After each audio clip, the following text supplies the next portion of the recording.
the right one? Oh, it's the game. Right. Oh, it's the game.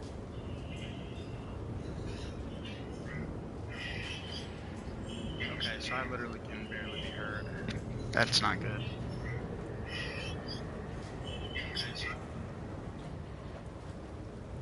Can fix that though. Corresponded.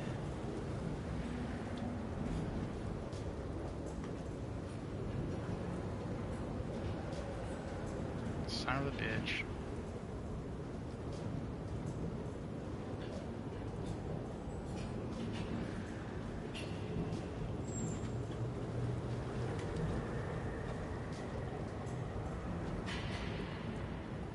I've already loved and I know what it means not being corresponded. Feel free to join the greatest MFN Discord on this little blue and green rock with a magma core that we call home.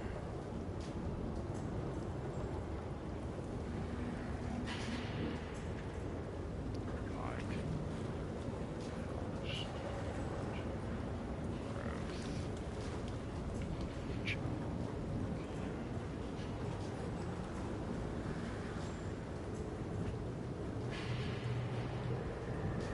take my dreams away, away. Love like a holiday, a day.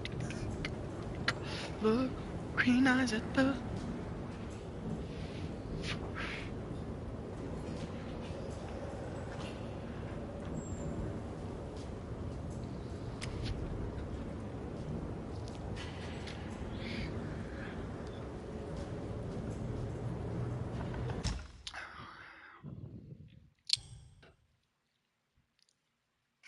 Hope what I couldn't do to say goodbye, 'cause I'm losing my mind. I look for green eyes at the stars. You have taken my peace.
wish I could remember how to fucking play this.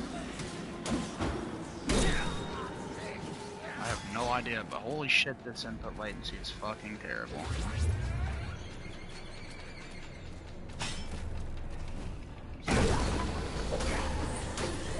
Damn.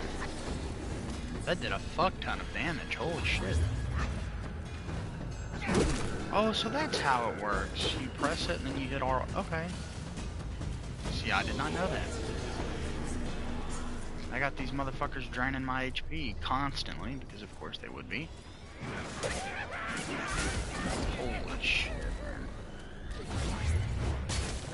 And then there's a delay to the healing. Oh, this game is something else. How do you fucking... do you deflect like Sekiro? Like, I don't remember. Oh, well, it doesn't matter, because I am fucking dead. Oh, shit. I'm a corpse. Oh, yeah. Oh, fuck, I dropped my vape almost. No viewers. Terrific at Dark Souls 3. Proficient at Elden Ring. Pretty damn good at Dark Souls 1. Terrible at Black Myth Wukong. This is where we separate the men from the boys. And I suppose I'm fucking...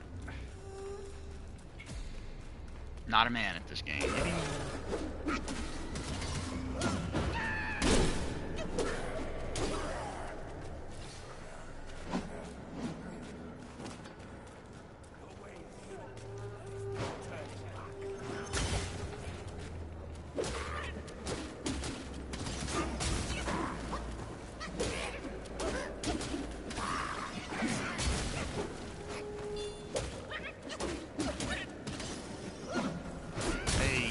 Hey, buddy, can you cut me some motherfucking slack? Oh, yeah. Go fuck yourself, bitch. Fucking hate this area. I've not struggled with a single area in this game like I have this one. Okay, so we got the perfect dodge mechanic. It's just impossible to see what's going on because, you know, 720p upscale fucking... Of course. And then you get into a combo and then you're just fucked.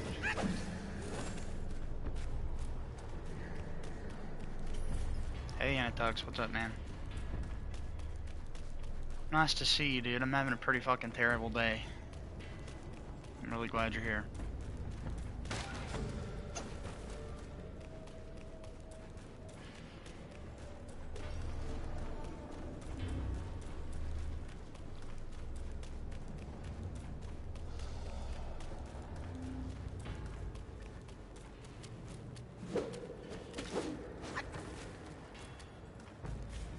Maybe I should heal, yeah, good idea.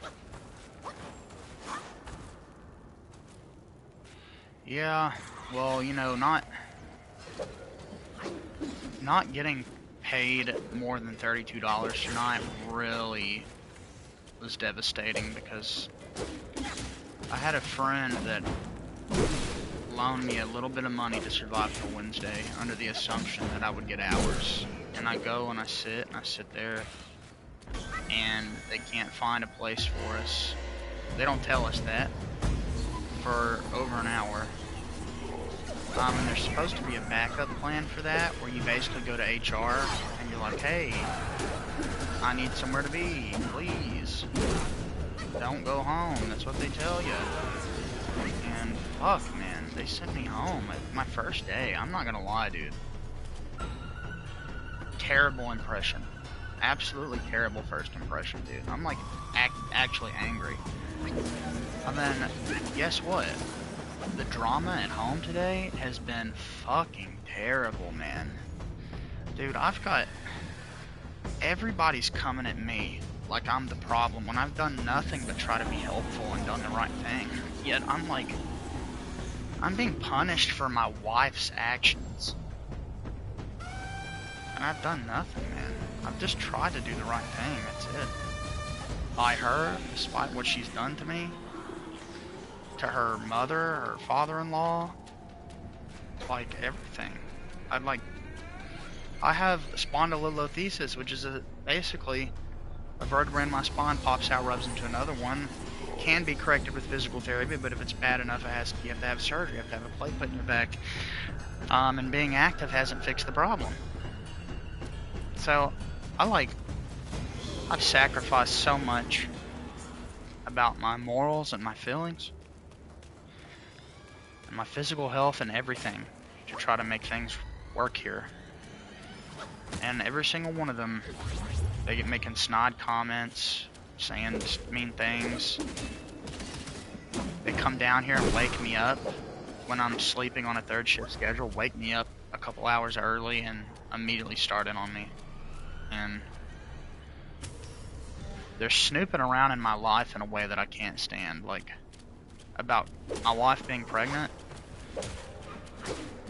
that's our business and our business only. And her mom is so nosy that every little thing that she can use to try to support the claim that she knows that she is, there's, like, the only person that definitively knows is me and her. And when we know that it's going to be something that is brought to fruition and we're ready, that's when we tell people. Because, you know, anything can happen. So I don't like telling people early, because you never know. But regardless, I come back early, of course, because, you know, I got fucking sent home, which is whatever.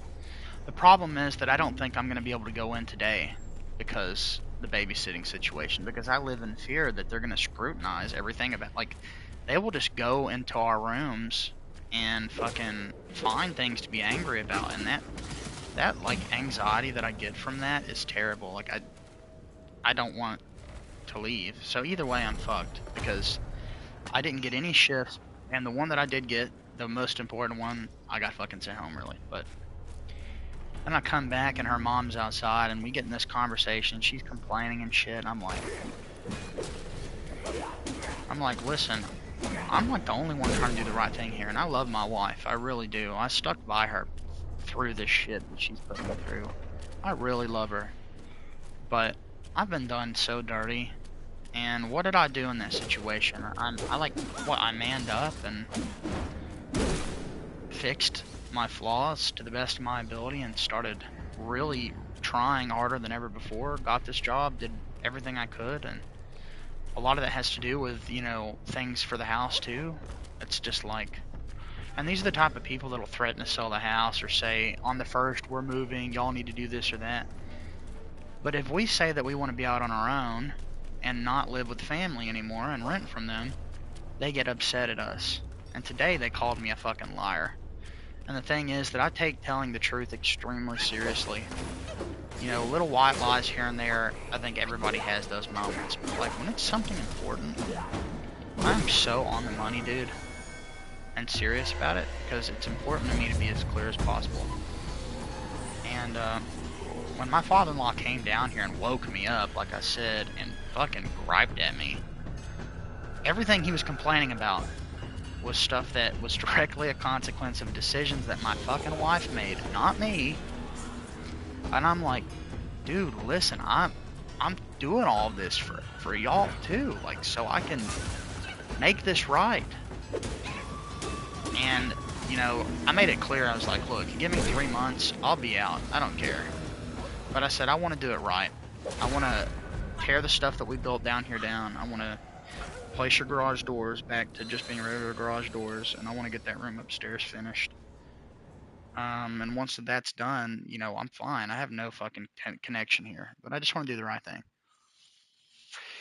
And when we came home early, once again, our mom was out there, and I don't remember how, but we ended up somehow talking about the conversation that I had with her husband.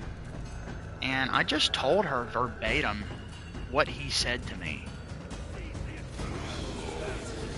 And he denies that he said that, any of it, and is making me out to be a liar. And I'm like, I'm talking to her mom, I'm like, why? What do I stand to gain from lying? I mean, Kristen was there. She heard everything he said too. And I kid you not, when I told her what he had said, I also told her, I was like, listen, because she immediately started shit talking him, calling him a liar, saying that she was going to leave him and get a fucking 1-bedroom apartment. And we're talking about her husband here, over him maybe not saying things the way that she wants. Okay, and that's just the relationship that they have. And he called, like, within 5 minutes, I got a phone call and he started screaming at me on the phone. I'm like, listen, I did not do anything wrong.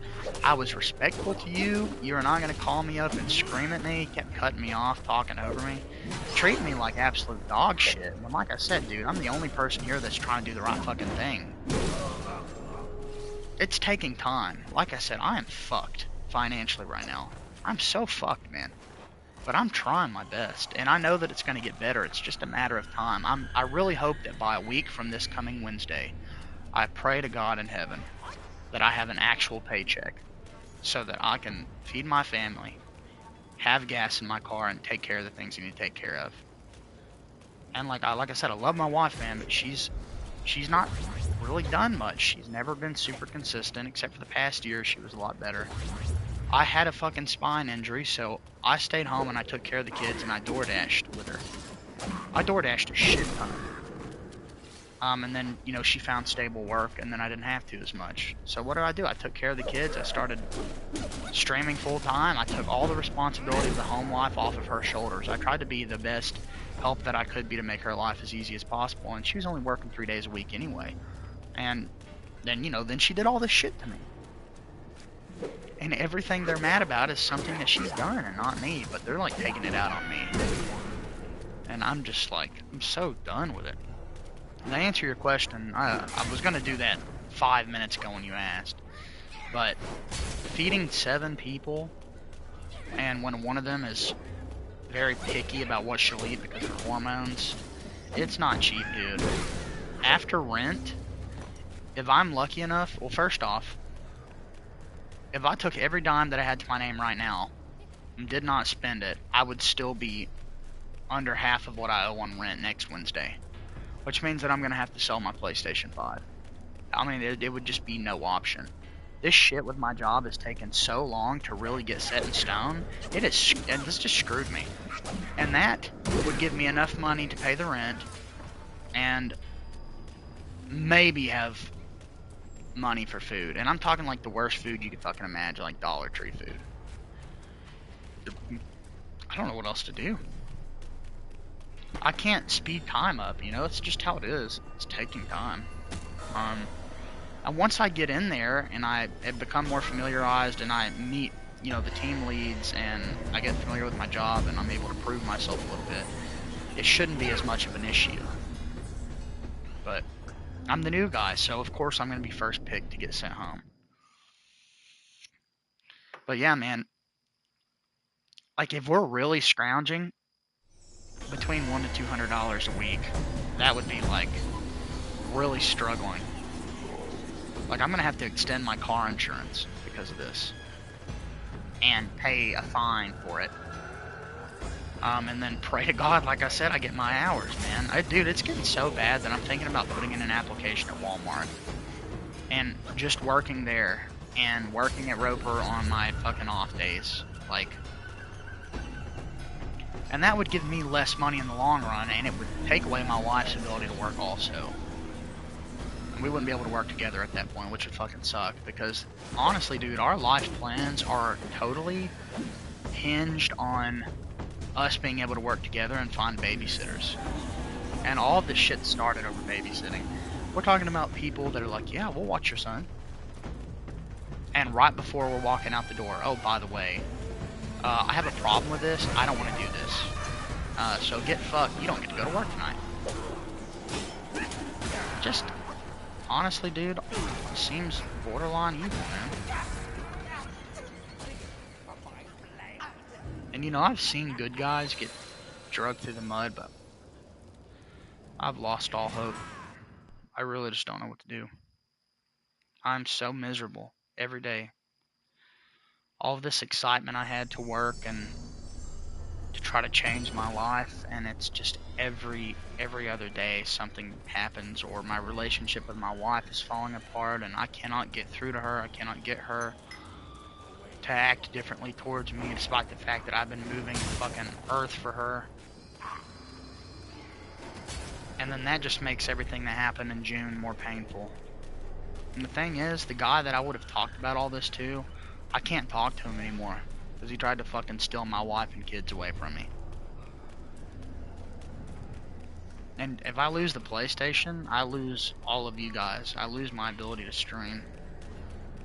That would be so fucking devastating to me. Because this is like the only genuine happiness that I feel every day.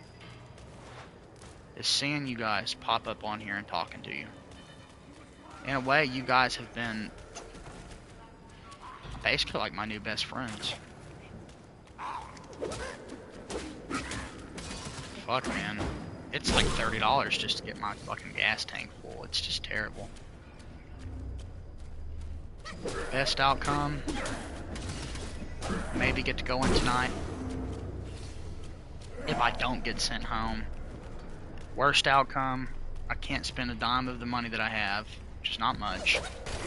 And I have to DoorDash my ass off tomorrow, Saturday, Sunday, and just pray to God that I can make just enough to cover rent and hopefully enough to have some groceries. I mean, if I could get like a fucking... If they had like payday loans or something, I would just do that and pay it back, you know, but they don't. That's not a thing. It's a disaster after disaster, man, and I really appreciate that. I appreciate you being there for me in that way. I'd still look forward to whenever we do get to finally talk in voice chat.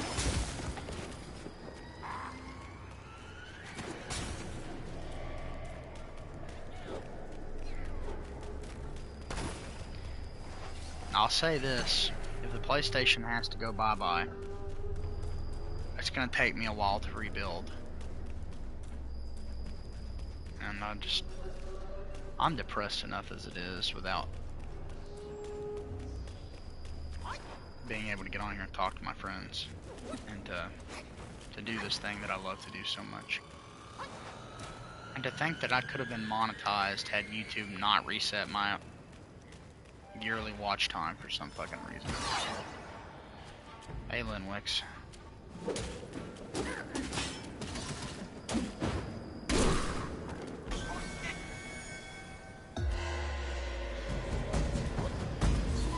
Honestly, not sure why I'm playing this, man.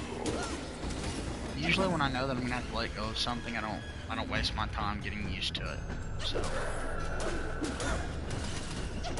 I don't know. So many of my issues now.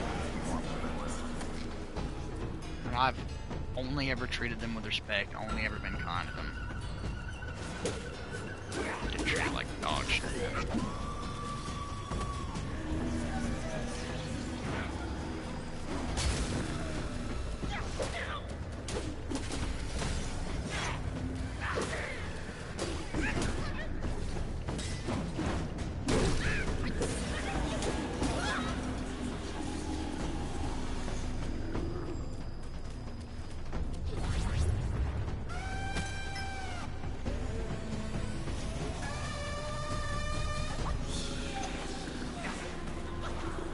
Oh my fucking...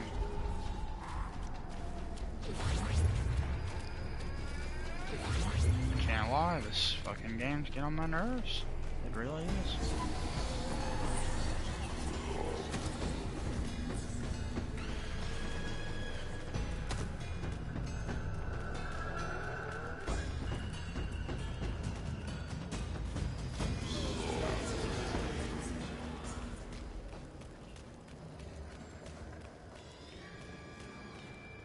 Yeah, that's what I want. That's what I want, but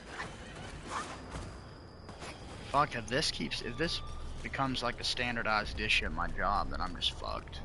Like, I need to be able to work my hours every week. And I got to see how it worked. I got to see some of it. There's a lot of space in there. Nice white lights everywhere. There's a lot of open space, and you just stand there in a group of people, and you just fucking, you do your thing. Every 2 hours, they turn the line off, you get a break. Like, if me and my wife were able to work together, man, we'd be able to go on lunch together, and fucking see each other on the 15s, and just had the potential to be really special. And had we not been sent home tonight, my paycheck next Wednesday would have been $530, which would have been more than enough to pay rent and to have food money. Now it's going to be half of that. This really sucks, dude.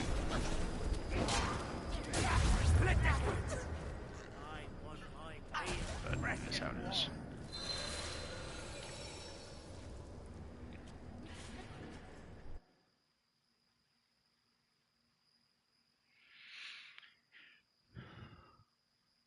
No, hey, you know what, Inatux, man? I don't expect anything from you. You take care of yourself, man. Make sure you can survive, dude.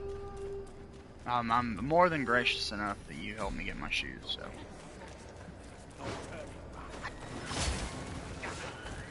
It's all a waiting game, man. I guess the reason I'm so stressed is because everything, and I mean everything in a Thugs has to fall into place. Babysitting has to go right. These people have to not be assholes. I've got to have the support of my mother for it. She's got to help us with 2 of them. You know, honestly, at this rate, once I get adjusted, Kristen wouldn't have to go in as often. But starting off, to get us out of this hole we're in, we're going to need as much money as possible. So it's like, it's important at the beginning, but after that, I get adjusted, you know, I can do my 40 hours a week, and, you know, a couple days a week if she wants to go in with me, she could, something like that.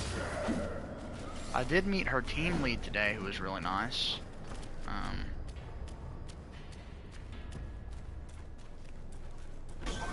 And I'm hoping he becomes my team lead, but...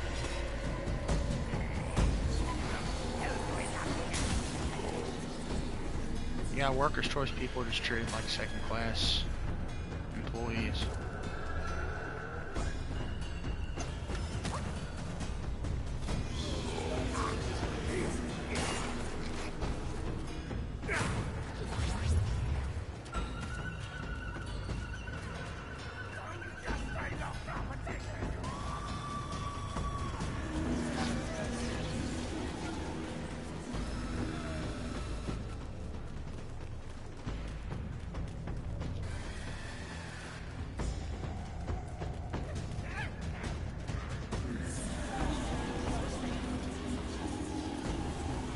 Yeah, well, if we both were able to go in, we would definitely be in the middle class, but just me, definitely lower class. Enough to maybe afford a place, and, you know, have what we need. Probably be living paycheck to paycheck, though. Life would definitely be harder, but... Honestly, dude, the thing that's most important to me is I just want my marriage to be strong. I can do anything with my wife supporting me. And I know that she's trying. She just... I wish she would try harder.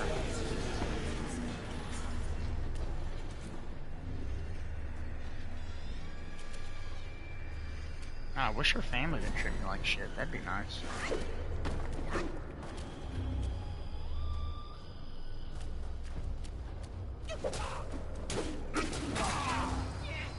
I wish this game was good.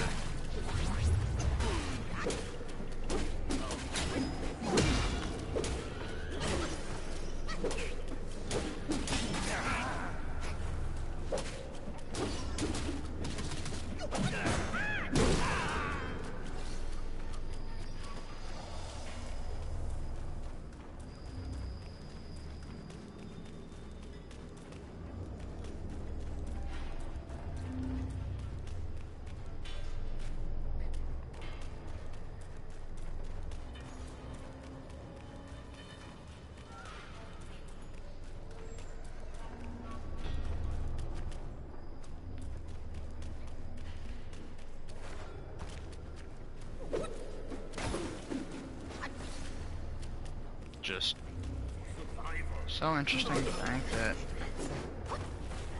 just in June, we had money. We were able to pay our rent, car insurance. I had a computer, I had my systems, I had plenty of backup options for streaming. Thought my wife and me was happy. And then comes good old Denmark boy coming in to fuck it up for me. And ever since then, my life has been a total disaster.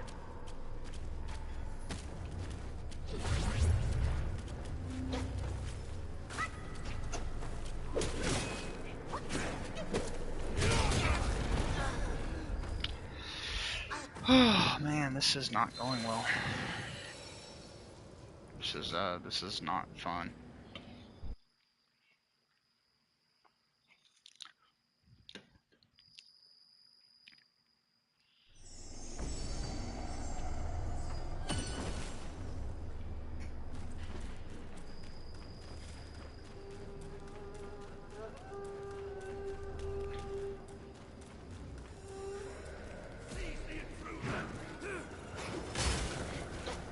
I love these puzzle areas where the path forward is not very clear and you've got the entire map coming at you. It's really fun. I really like what they did with this area.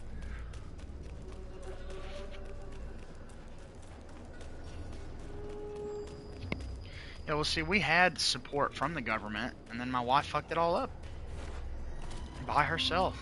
She didn't listen to me. She fucked it all up. One of the biggest reasons I'm trying to get, money in my pocket from Rover is because I need fucking insurance and dental. Like, it is insane. Like, nobody understands or really listens to me, but the amount of issues that I'm facing because of her are insane. And it's like really difficult for me to get her to even say sorry when she's done something wrong or to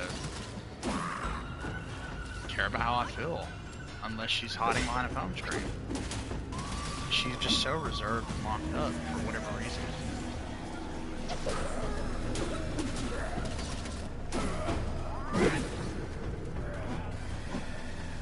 Yeah, I would say that this is definitely a game worth playing, but I can't lie. This area is like the what's that area in Dark Souls 1? I don't remember if you played that or not. It's the area that everybody fucking hates. It's like that, but for this game.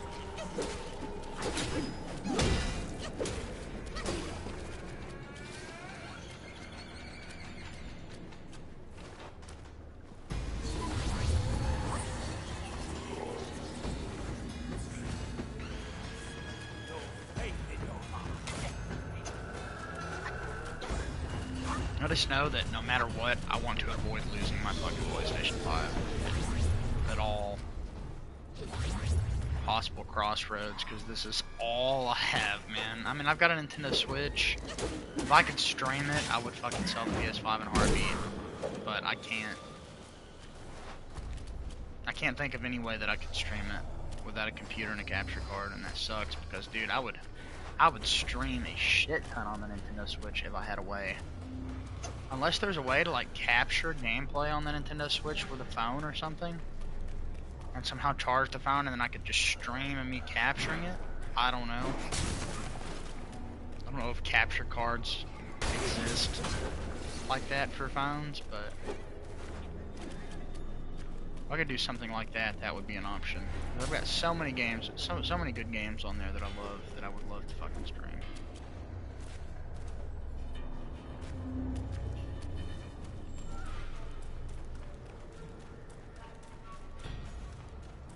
Oh yeah, buddy. That's really cool. We went in a fucking circle, man.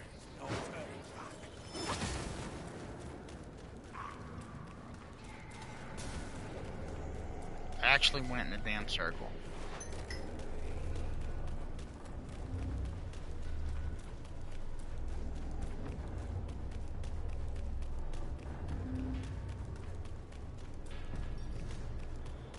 I am assuming I have to go up. Problem is, I'm struggling to figure out which way to go to get there.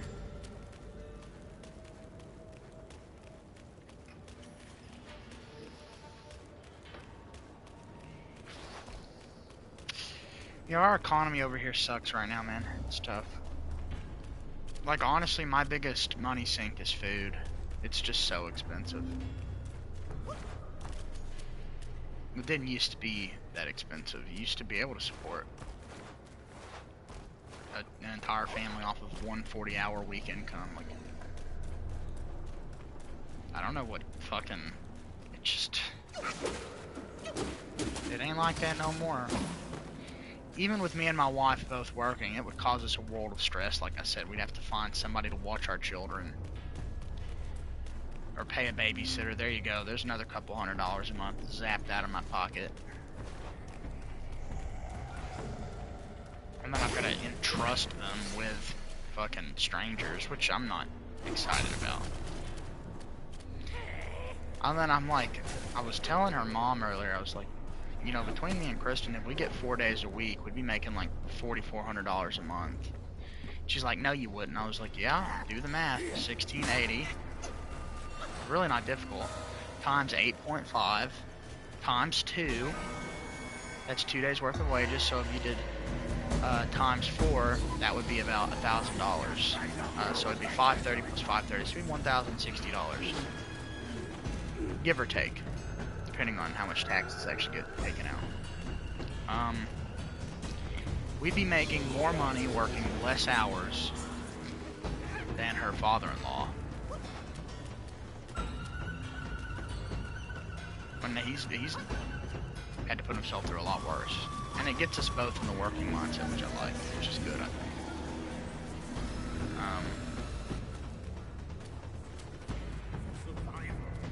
And it's just a way for us to get away, which is really nice sometimes, man. When me and my wife are alone, just driving around and doing stuff, and we have that freedom for a short amount of time, it's like mind-altering, because we've had children for so long and have created so much life that we've almost totally forgotten what it's like to, like, you know how nice it is to be able to just walk into the grocery store with her in a DoorDash? Because otherwise it's just one person doing all the work and the other person sits there in the car and just tags along.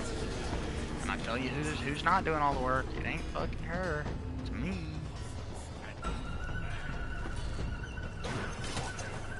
Then her mom threatened to disown her too, which is pretty funny. She was like, if I find out that she is pregnant, after she went and told her whole family about it, by the way, as a fact, find out she is pregnant, and she swore on my life, which is such a childish fucking thing to do. Swore on, yeah, that's something teenagers do. That's something me and Kristen did when we were 14. Then I'm done. I'm done forever. If that's worth it for you, lady, then I feel very sad for you. I really do. Oh, did I mention that we're adults and both got a job and, you know, trying to get these hours in, and we don't have to tell anybody that? The thing is, I was excited to share it with Stream Chat. I was so excited to tell you guys. Because good people, nice people,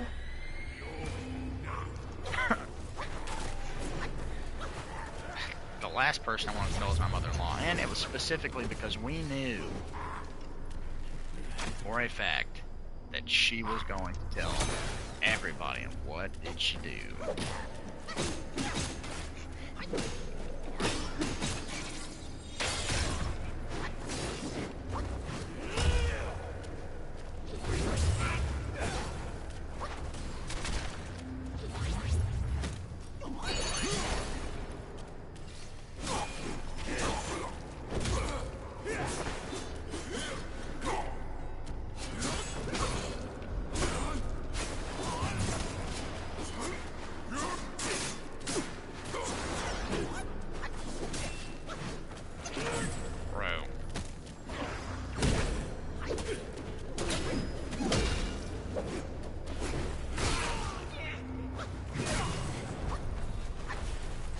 One thing they always really love to do, by the way, is throw up in our face how they've ever helped us in the past or whatever. And I'm just like, nobody asked you to do that. Like, I appreciate it, but you didn't have to. I told you a million times you didn't have to. We get our taxes back. Yeah, we don't want your money. You guys need to keep it. 3 or 4 months later, y'all didn't offer us a dime out of it, but you told me to keep it. Like, what fucking kind of mind games are these people playing? Fucking 50-something-year-old man's gonna buck up on me because I verbatim said words he said to me back to his wife. Oh, don't worry. When her mother made that face, I fucking knew. I was like, I should have just kept my fucking mouth shut. I was like, I guess I can't be honest. We live in a world where nobody values that anyway.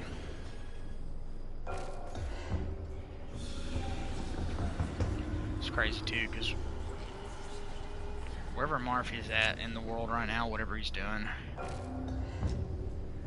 despite what he's done to me, man, I still fucking miss him. I really do. At the same time, the thought of him just makes me feel some type of way that I don't like. That just really sucks. It's so unfortunate because that dude was my ride or die, man. He was. He's my Resident Evil buddy, my streaming buddy. Everybody on the channel knew him so well. Then people all of a sudden start fucking turning on me.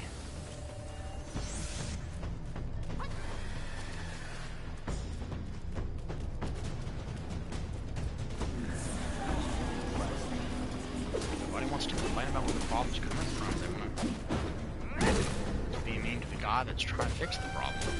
Like, if that's what life is all about as a man, I don't like it.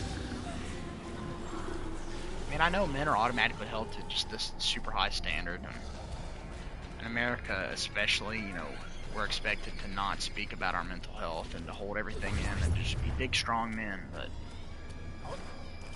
it takes a backbone to be a big, strong man.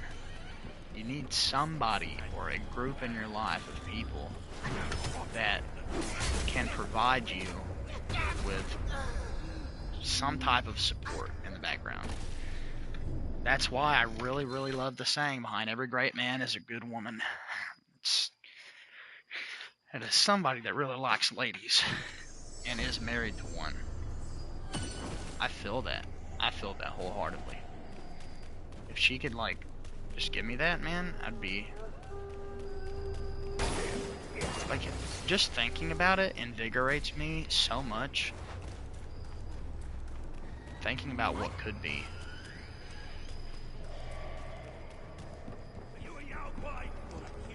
But honestly, man, at this point, I think I'm just running in circles, dude. Chasing something that I'm never gonna get. At least maybe not with her. No matter how badly I want that to be the case, I know that at the end of the day, I know that I tried my best. And it would probably kill me, but everybody, the backbone of my life, my best friend, and people in stream and the people that I care about, every single one of them's told me, I think you're handling this really well. You're doing a good thing, but one day you're gonna have to start thinking of yourself too. And right now, that seems so selfish. Just couldn't imagine thinking to myself, what a terribly designed area. Can I just throw that out there? What a fucking terrible area. What a fucking terrible area. I actually hate this. I fucking hate this. This sucks. This is the worst part of the game so far. And I think I'm pretty fucking close. I'm like chapter 4 or 5, I think. I wonder if he still fucking watches or if he actually unsubbed. I wish I could see. YouTube will only show me to a certain date, certain people, so.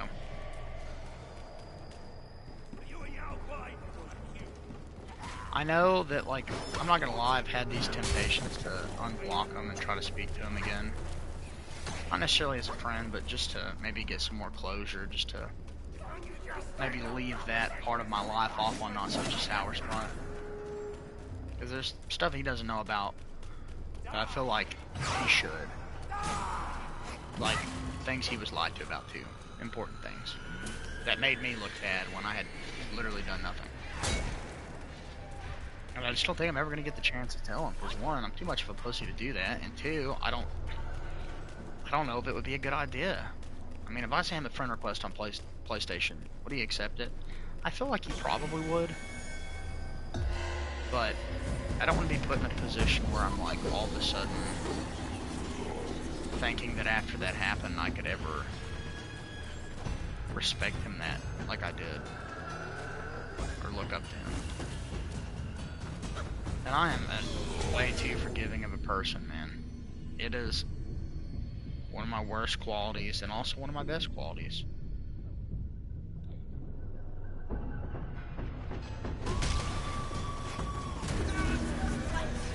Oh my gosh, this is so terrible. I still felt bad accidentally sending a message. I said something like yeah or something, and then I was like, I realized I was like, oh, that's not good. Big mistakey. It's a no, guys.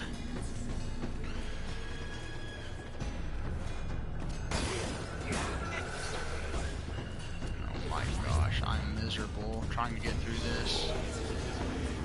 Maybe it'll be worth it. Maybe we'll get an epic boss. I doubt it. Funnily enough, the last time I think I played this on stream, this is before me and him were friends, he came in and he was like, when are you gonna play this again? And that made me want to play it again, because I like giving the viewers what they want. It's just funny that he was the person that did that.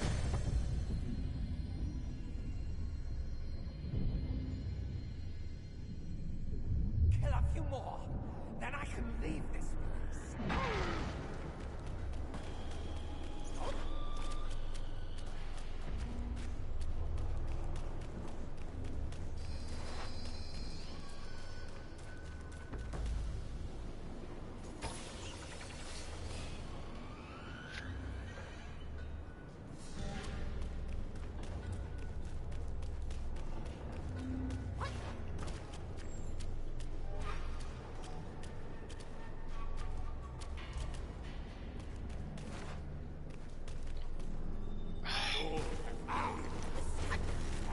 I feel like that's where I'm supposed to go, but I'll never know because everything is instant killing me.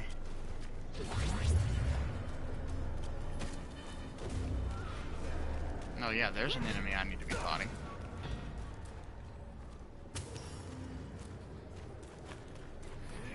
You know what? It's gonna work out. I'm gonna figure it out.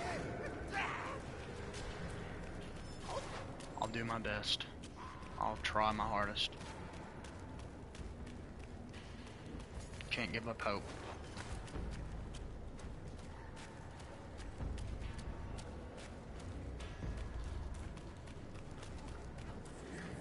For survival, do not I really hope my relationship with God starts spinning a little bit too, because I'm feeling pretty miserable about that. I don't like that. I don't feel like feeling distance between me and my Savior.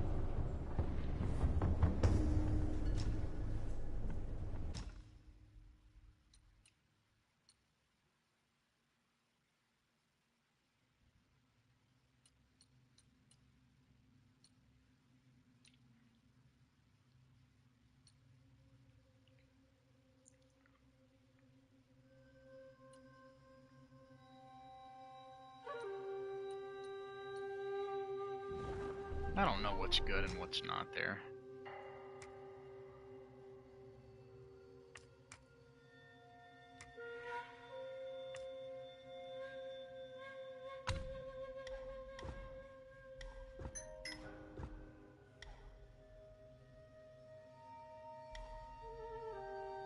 Damage dealt by duplicates. Maximum might, okay.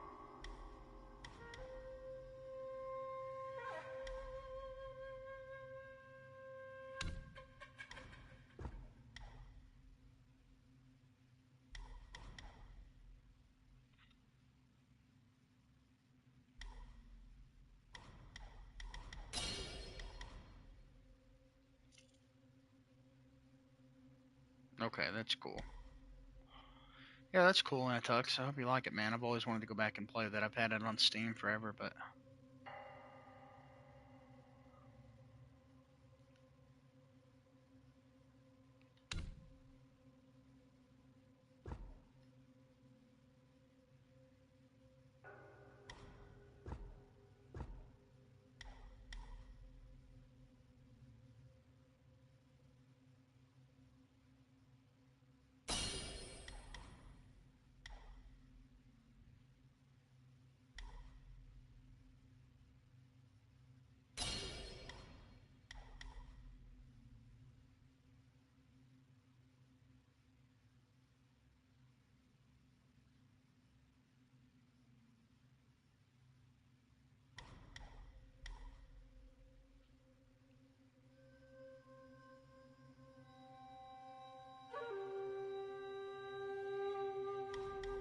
Hmm.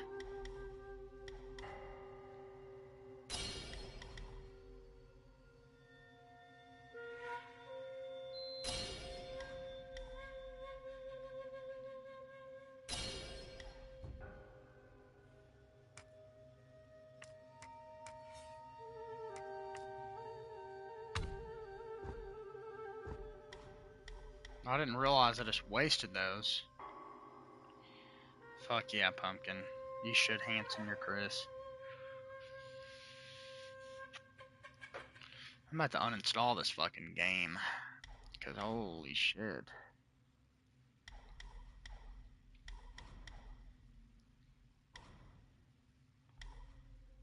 Critical hit chance.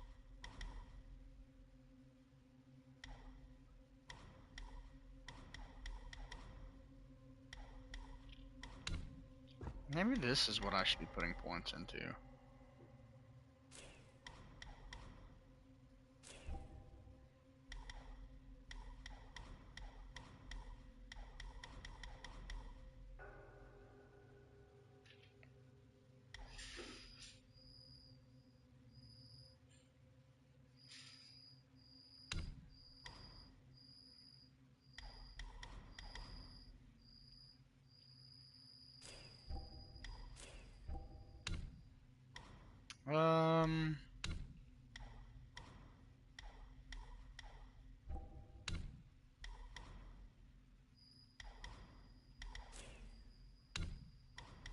Okay.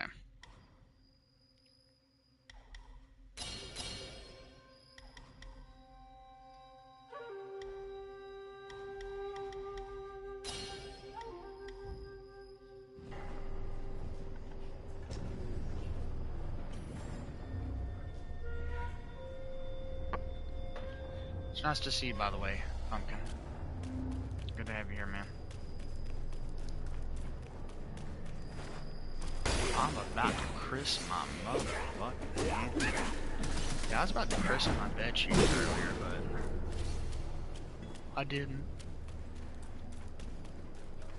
Unfortunately, I wouldn't feel so shitty right now had I.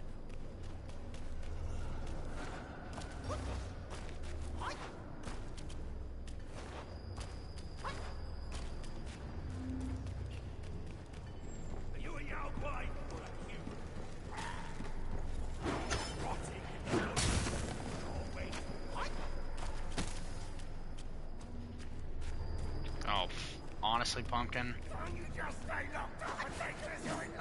was gonna say something so totally erotic, but if I was gonna do it with a man, I know who I'd choose. Oh yeah.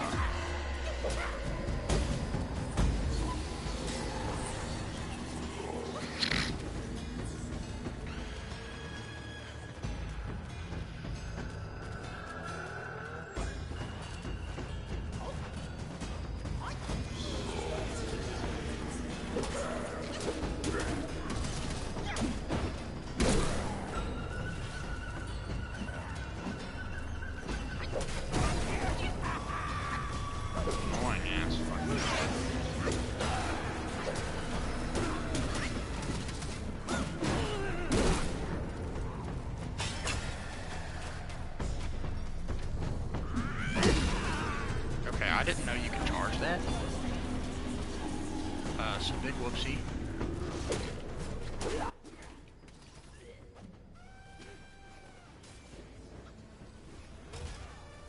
Fuck.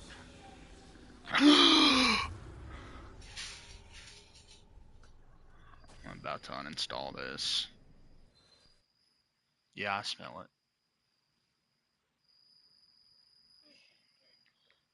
it. Okay. Yeah, this game smells like dog shit. Because it is. Yeah, more like it's a black myth if this game is actually fucking good, because it's not.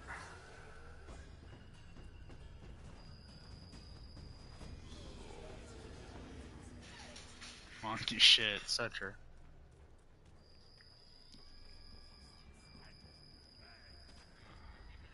You don't have gay sex? No, wait. Yeah. uh.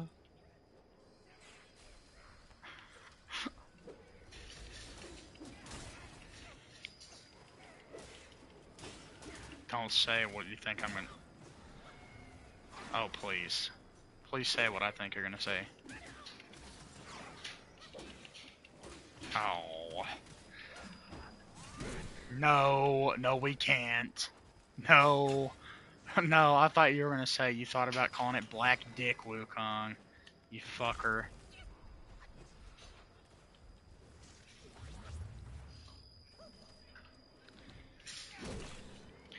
Are the fucking... Well, you know what? They are Chinese people that made this game, so probably.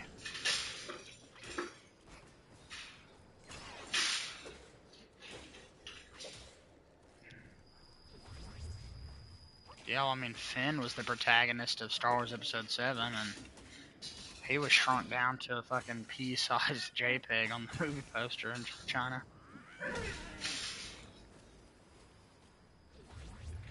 Don't worry, we weren't doing it for no reason.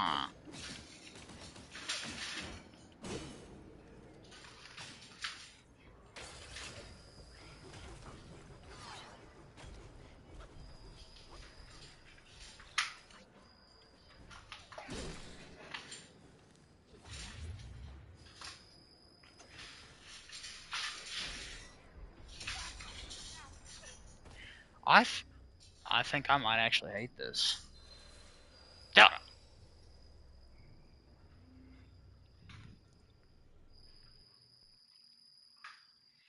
Full Dane's resistance, poison damage. Great.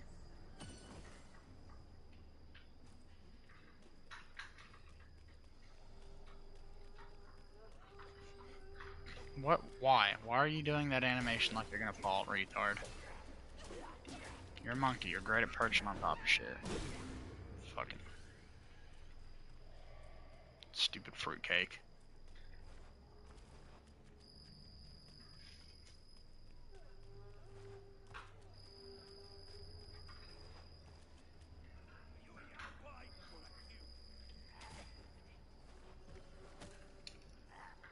Son of a bitch, man.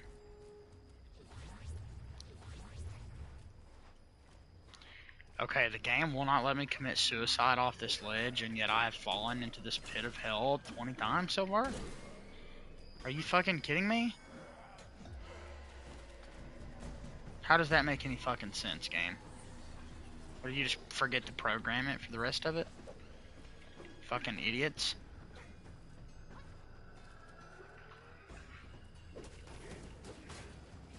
Agreed, especially when the game you're playing is constantly, you know, forcing you down at ledges and dying. I'm like, not dude, on this stream alone, I've fallen off of here so many times. And for some reason, you can't fall off of this one.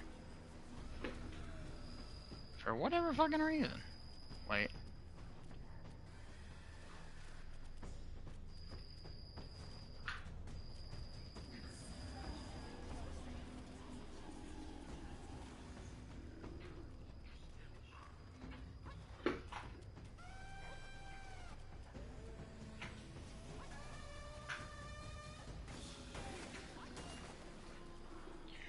Well, you can. I just don't know why you can't off of... Okay. I have nothing else to say. Yeah, the game threw the exploit right at me.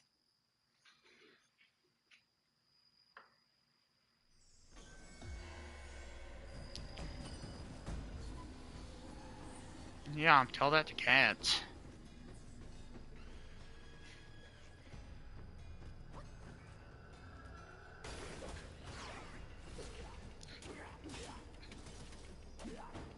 And by a bit, we mean way more than fucking human would just be broken legs. Be fucking over.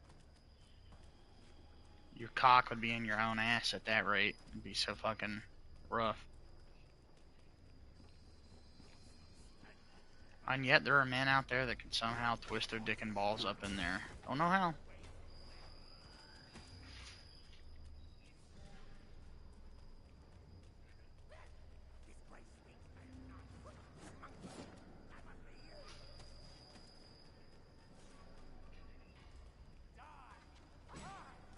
What the fuck? From my pecker, baby, from my pecker right round. Yeah, that sounds about right. I'm surprised his cock didn't fucking break off.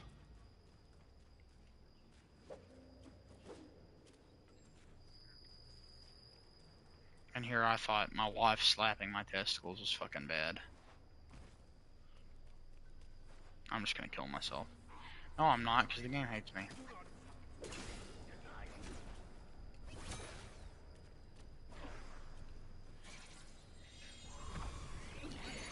Yes, something my wife has had a fascination with for like basically our entire relationship.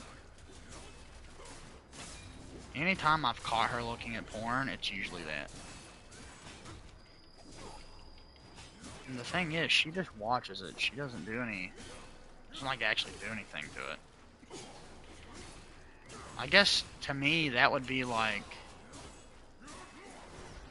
honestly I couldn't tell you. I didn't like that she had watched it anyway, but I think maybe it's a visual fixation similar to how anal sex can be for certain men. Like, it doesn't necessarily feel better than a vagina, because, you know, it was not developed the same way to have your penis inside of it, but at the same time, though, it looks really cool.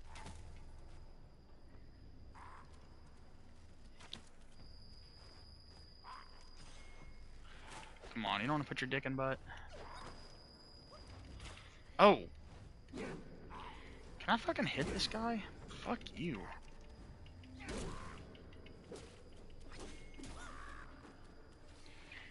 If it wasn't such a sinful act, I would probably be doing that.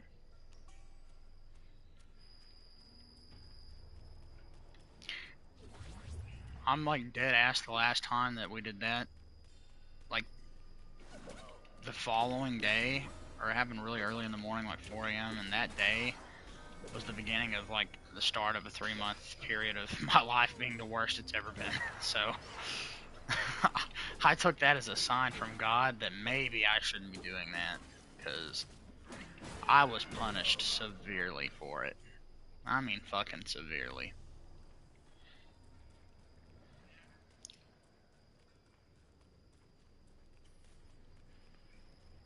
Yeah, but I'm not really like a biblical scholar, so I don't really. I'm gonna have to fucking uninstall this. Not joking anymore. Not joking. I don't actually know.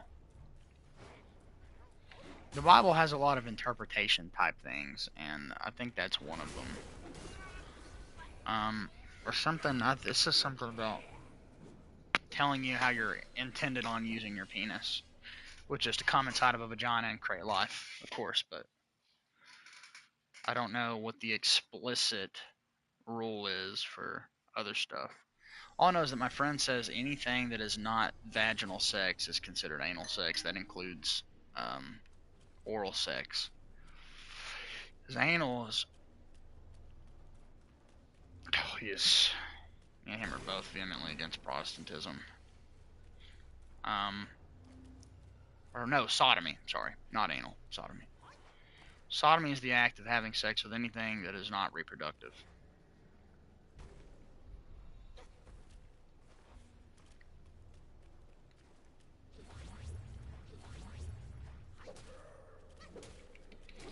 The way I understood it, sodomy always meant butt sex. That's in popular media, TV, that's usually what that is referred to as. Maybe not so much now because, you know, people aren't afraid to say anal anymore, but as it stood, yeah, back in the day, it's fucking, like, there's a whole song in fucking Family Guy where he's, sodomy. It's a great song. Anyway. Most women need to get off. Okay, explain that to me further. I don't want to misunderstand you before I respond. If you mean women deserve to come too, I totally fucking agree, which is why I always service my woman before I ever service myself. And by service myself, I mean doing 99% of the work that is sex. Sodomy.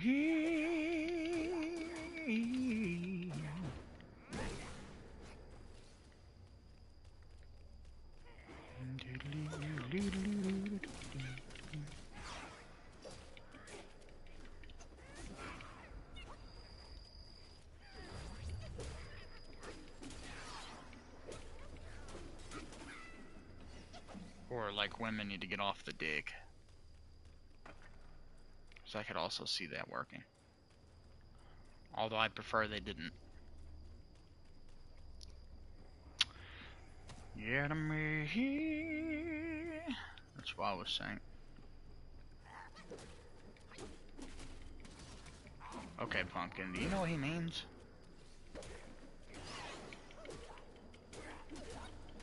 He said women need to get off.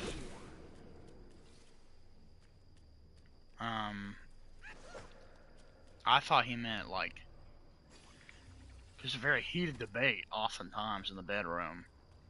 Female orgasm is in fact a mystery. It exists. I'm great at inducing them. But there's no scientific or biological reason outside of pleasure that a woman should be able to do that. Oftentimes in popular media you will see people saying, acting like, you know, cunnilingus on a woman is disgusting, or it's... I've never met a man in my life that actually enjoyed eating pussy. Oh yeah. Not a single person. Most women can't climax with only penetration? Well, I mean, yeah. It's kind of like saying it's difficult for a man to come when you're just stroking his balls or his shaft.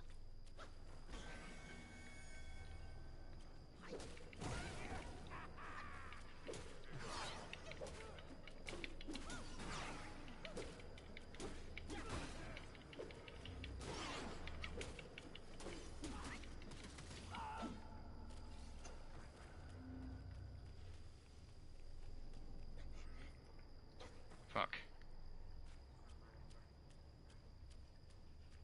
It's only saying because you said anything non-penetrative is sodomy. Yeah. I mean, just by definition. I mean, so I specifically said putting your dick in it and coming. It's just like, I wouldn't even consider going down on a woman to be sex. It is a sexual act, but it's not like... Well, maybe it's just like a cultural difference, but over here, sex is fucking something.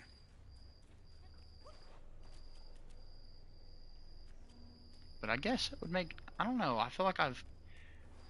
In some other countries, sex is kind of more of a blanket term used for any type of activity like that. Just...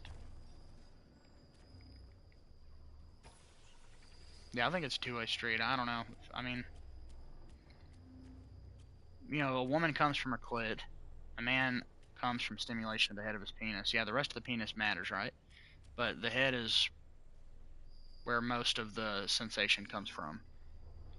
So I would say it's probably similar in the sense that if you were to only focus on the least sensitive, and not to say that the inside of a vagina is not sensitive, it most definitely fucking is, but it's just, it's like a different beast. Like they're connected, but at the same time they also function separately from each other. But a lot of women get off to just fucking, being fingered and stuff like that, because it's, I don't know. And I'll never know what it fucking feels like because I don't have a vagina, but.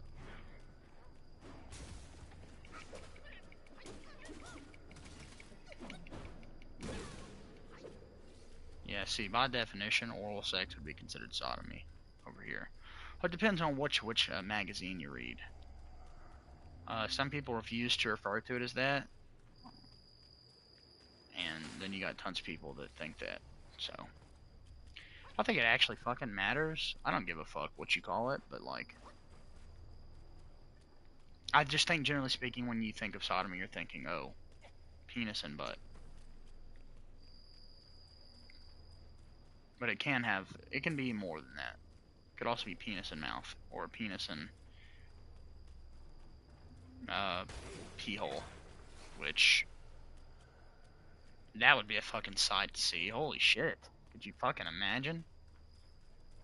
Oh my gosh.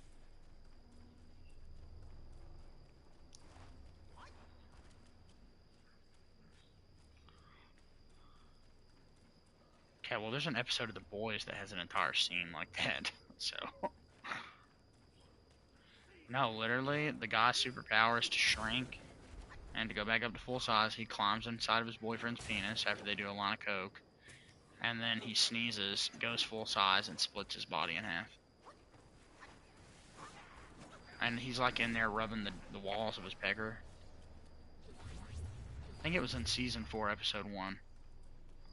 Yeah, The Boys. It's like the Amazon superhero show that was really good, and I still really like it, but it fell off also and became way more opinionated and less about the story. Yeah, Homelander. Well, Homelander likes to suck on milky boobies. He's also a terrible person, but he's deeply troubled, so. Also, great performer. I love the guy that plays him. He's great. He does such a good job with that character. For me, it's Starlight, Huey, Homelander, and I can't off the top of my head remember who the other main guy is, but Billy. Fuck, I forget. But the main guy that's trying to kill Homelander. They all 4 of those characters come together to make that show worth watching. And boy, what a fucking experience it was. Although there's things that I don't like the whole rape aspect from Homelander having sex with Billy's wife. That's kind of left up in the air as to whether or not that is what happened, or she willingly went into the room. Oh no, I love Frenchie. I love Frenchie.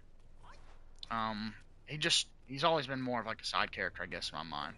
I kind of categorize it as like those 4 characters, and you got the surrounding cast, and you've got all the other people that I don't give a fuck about. But yeah, Frenchie's great.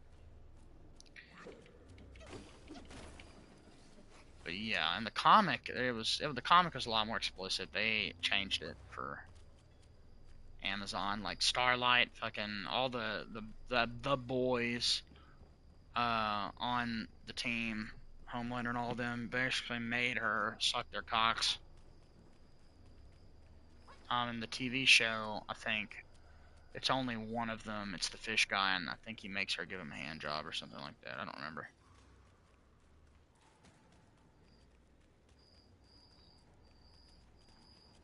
Yeah, just an incredibly disgusting, dark superhero thing. We're talking about superheroes that take what they want, kill innocent people, and are basically totally out of control. Nobody can control them. It's a great show. I would highly recommend watching it. But it is very heavy. No, it's...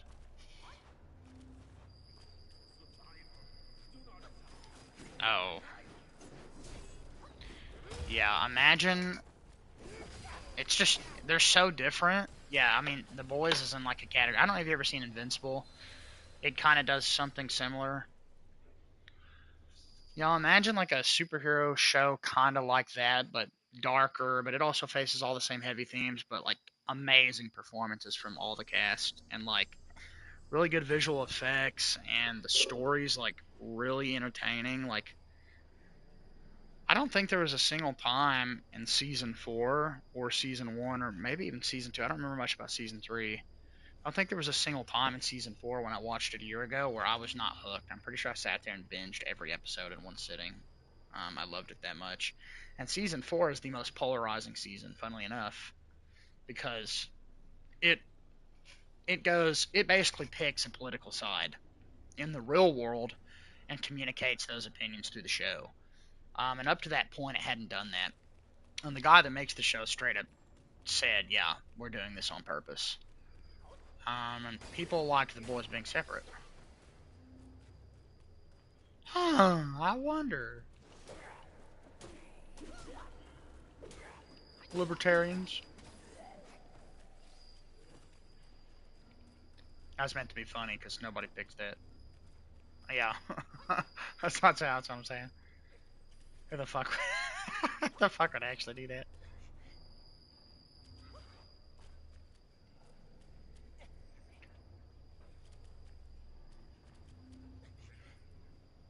Yeah.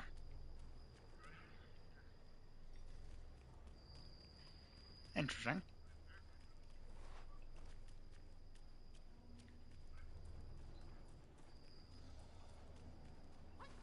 Yeah.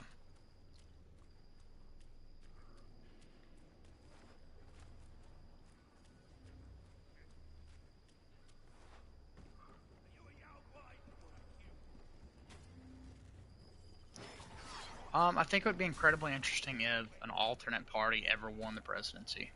I wonder what that would look like for the country. Competition is really good, so maybe it wouldn't be a bad thing.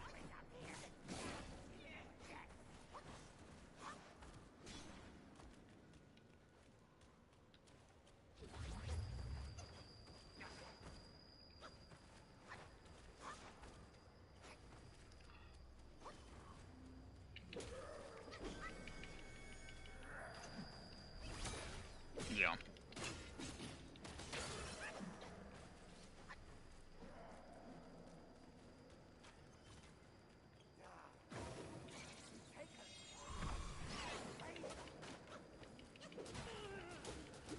Yes, and no matter which side you pick, you're fucked because everybody hates you.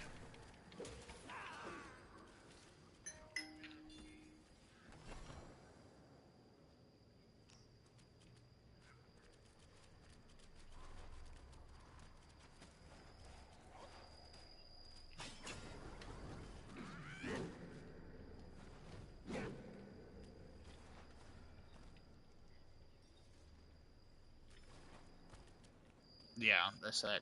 You basically just pick whichever one is better in your mind, and not necessarily the best option overall.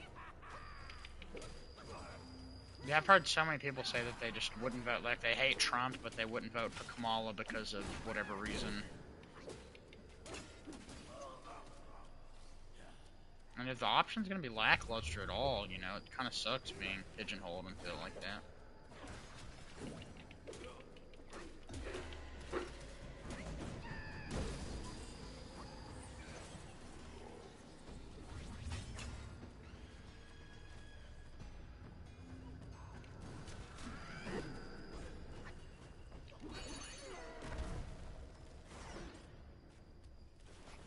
Yeah.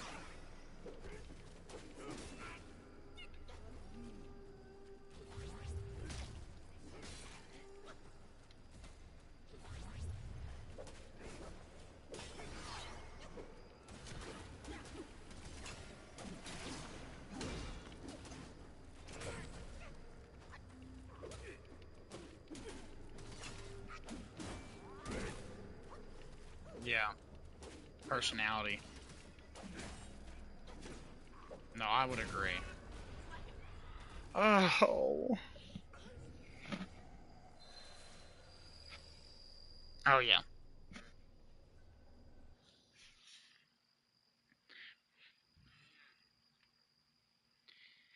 Yeah, the only things he's really done that have pissed me off is I think he did kind of botch the handling of some of this. But he basically killed government assistance for so many fucking people. And you know, with like the tariffs and shit, even though they were paused, prices are still suffering. Shit is still way too expensive. Um, so take away benefits and then make the food more expensive. It's making it almost impossible for people to feed their fucking kids. It's like unless you shop at the Dollar Tree right now, like everything else is so inflated where I live. It's terrible.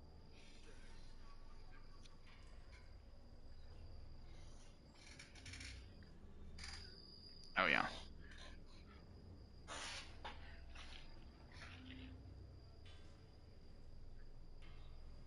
You mean like him trying to kill it?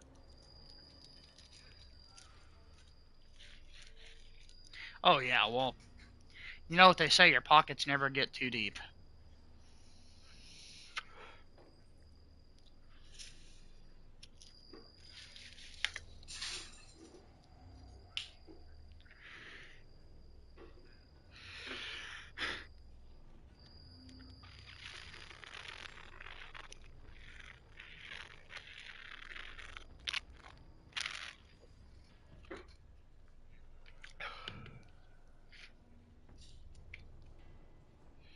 Also, not like something else would literally pop up within a month or two and replace it, even if they did kill it. Like, you just can't stop that.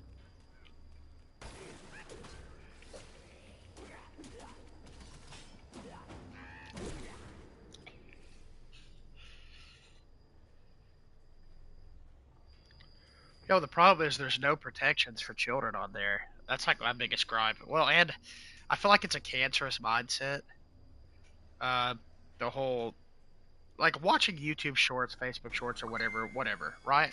I'm not like totally against that. I think that brain rot content is not good. It's not good to fall into like a pattern of only ever watching stuff like that. But if it brings you entertainment value and it's not preventing you from living your life, then so be it. But I know so many people that just doom scroll through YouTube Shorts or TikTok clips all day, every day, and it like controls their life because it's like an addiction for these people. And not to mention, you've got millions upon millions of children uploading videos of them doing very direct and very sexual dances and all sorts of terrible things on there, and they're just allowed to do it because nobody watches their kids. Their parents just let them get on their TikTok and start uploading videos. They don't even know about it, most of them. It's just mind blowing to me. They don't even get me started on the pedophile problem on TikTok because that's also pretty fucking bad.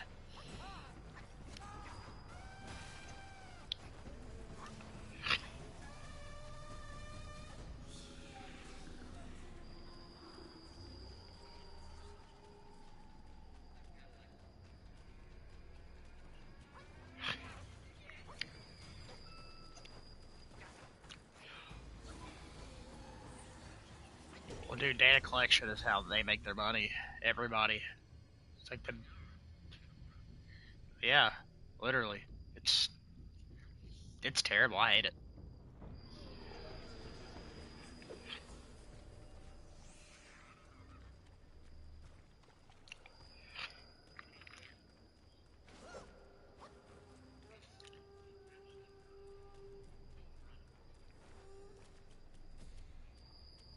Right.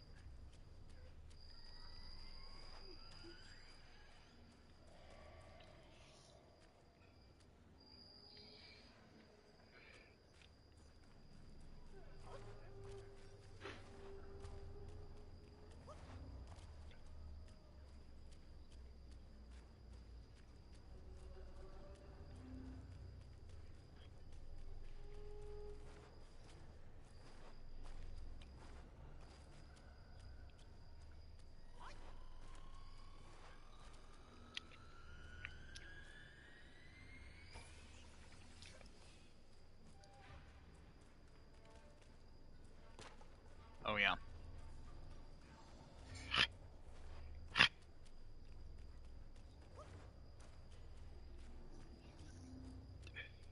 Oh, I know that.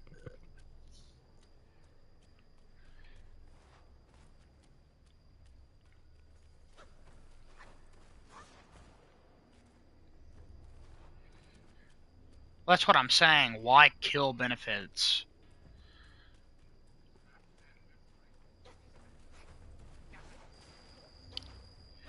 he cracked down on food specifically. And food is one of the things being impacted the most in electronics, computer stuff like that. Um, so I'm all for tariffs and for the long-term plan, but he just basically went out of his way to make it as hard as possible. I mean, it was already hard enough. The American people got behind him to support the tariffs. And then so many people are on benefits because they literally need it to survive. Without it, you know, unless you're really lucky, you've got dual income, or you've got a really good job and you're busting your ass fucking 5 days a week. Food is just so fucking expensive where I live, especially.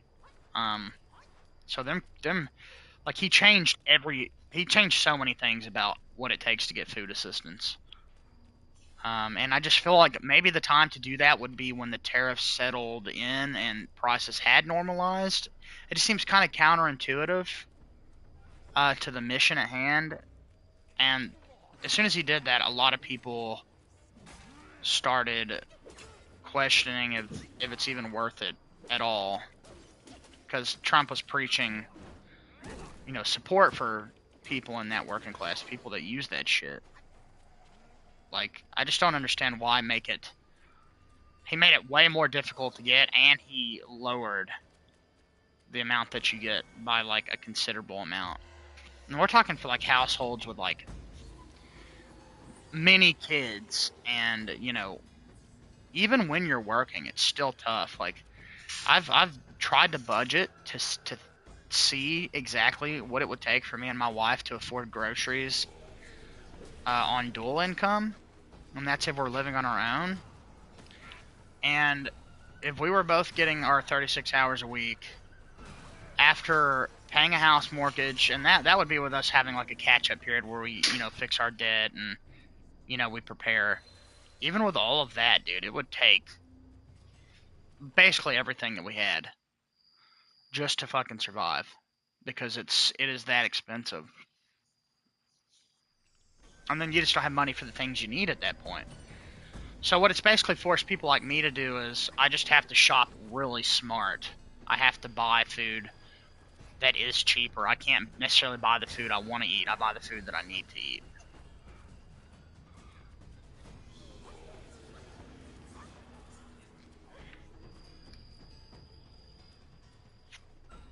What do you mean?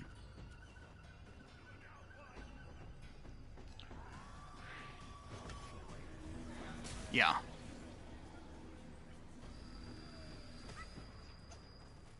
Yeah.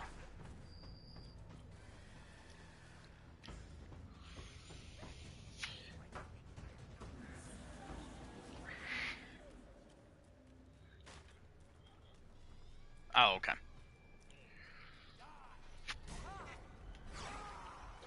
Yeah. Yep.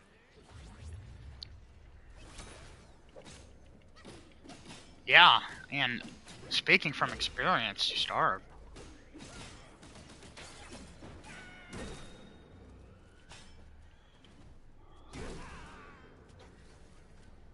Yeah, I see what you mean. Okay.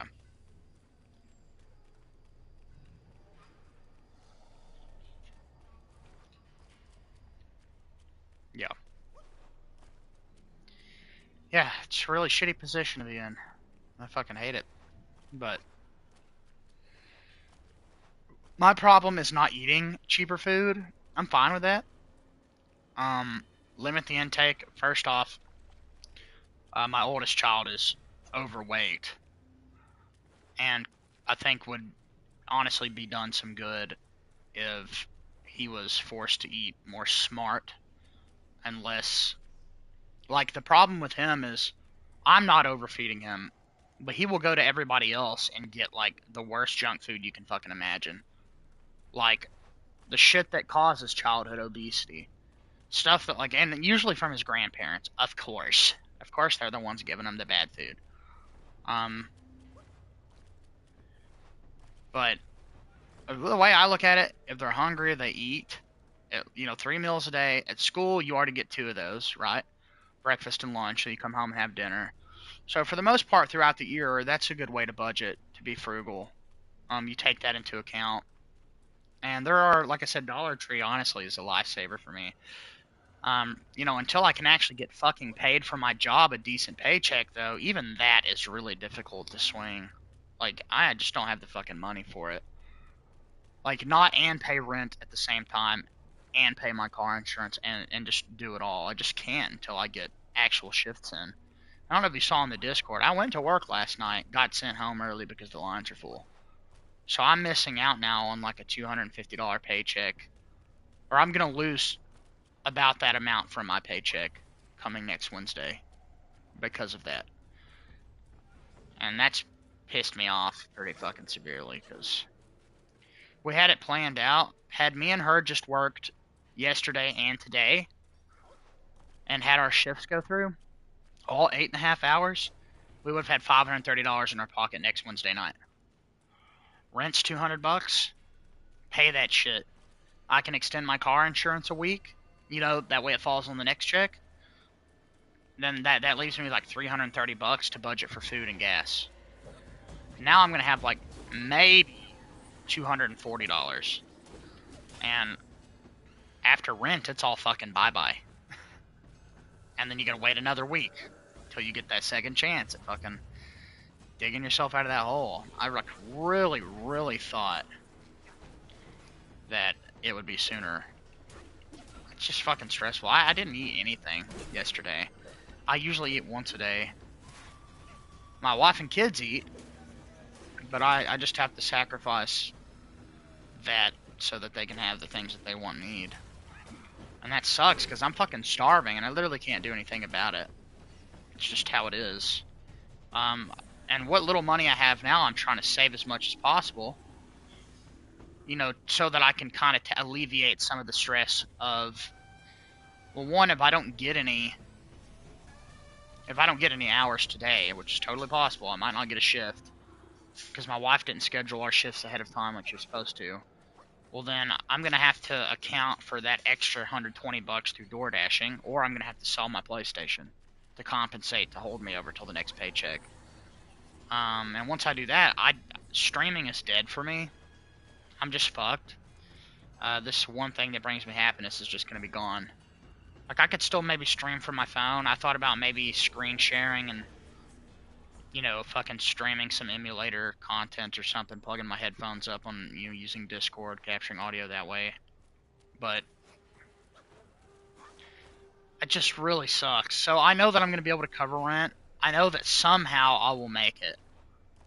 But I've lost everything, man. Like, a month ago, everything was fine. Until my wife pulled her stunt. Everything was fine, dude. I mean, it was all taken care of. I was on the, like, days away from monetization when she pulled all this shit. And then, of course, I had to focus on my family for 2 weeks. Trying to fucking repair things. I lost it because of that. Because I didn't stream. That would have been something, right? Even if it was $10, $20 a month. Just from channel memberships. That would have been fucking something. I could have done something with that.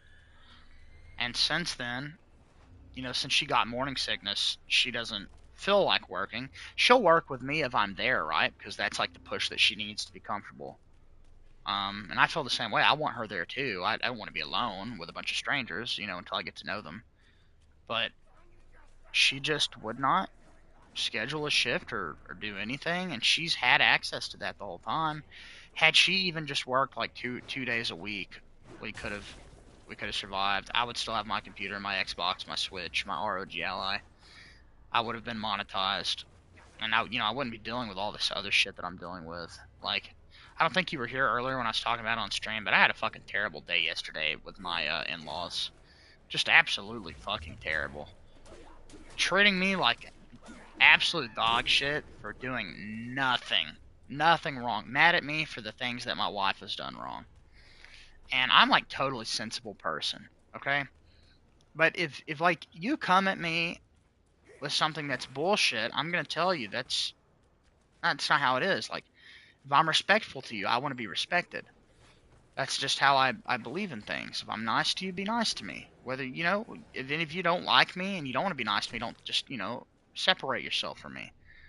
And these people pretend that they like me and that they care, and yet I'm being punished for the sins of somebody else. That's the same person that almost ruined my life, and I lost everything because of her. And I'm not gonna lie, dude, I've been fucking struggling with that shit. And then I've got every bit of this responsibility I'm talking about, from food to rent to car insurance to working to everything, is basically falling solely on my shoulders. And once the GayStation is fucking gone, I have nothing, no assets. So if I don't get my hours, I'm genuinely fucked this time. It's just, yeah, being in the working class is stressful as shit. It really fucking is. And the thing is, my wife doesn't have that. She's got a standing there. They know her. They know how to utilize her effectively. So she could actually just go in and get hours, and she wouldn't be at risk of being sent home like I am. But she won't, because she doesn't feel good. She's about to have to go back for more nausea medicine. There goes another $18 that I don't have to fucking spend. My fucking oil needs to be changed. If that doesn't happen soon, I'm gonna end up fucking my car up. But I literally just can't afford it. I don't have $30 to spend on oil. I gotta feed my fucking kids. And I'm just like fighting all that alone. I mean, you guys are here for me on stream and stuff, and I really appreciate that. I'm not alone in that sense, but the way I've always thought about it is the only person that can really fill that void in my heart is my wife. Because she's the person I pick to spend the rest of my life with. I'm here with her every day, have been for 11 years. But she's just not, she's not like that. She's not like, she's not, I'm gonna tell you how I feel in person. She doesn't. She'll do it. If she'll go upstairs, go to the bedroom up there, and then message me how she feels, you know? Won't say it to my face. And I'm the total opposite. I look her in the eyes and I tell her exactly how I feel and why I feel that way.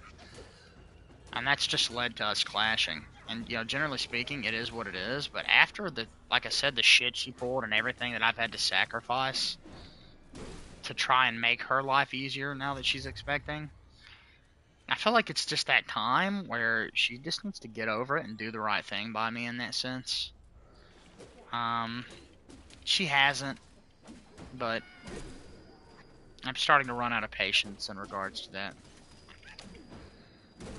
And I'm so sick and tired of getting in trouble for shit that I didn't do that she did.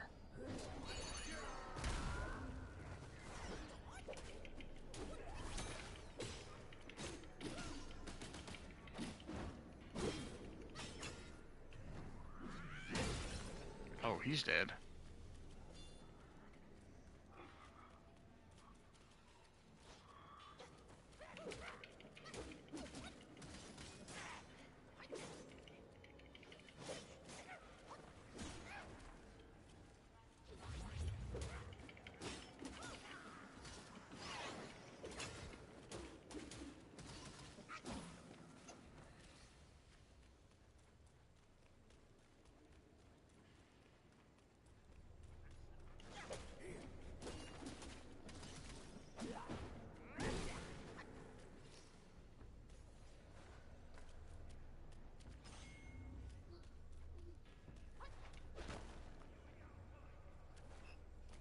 Yes.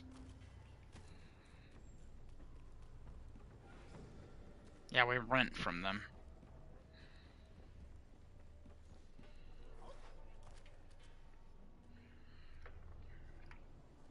Dude, her husband tried to, like, fight me yesterday.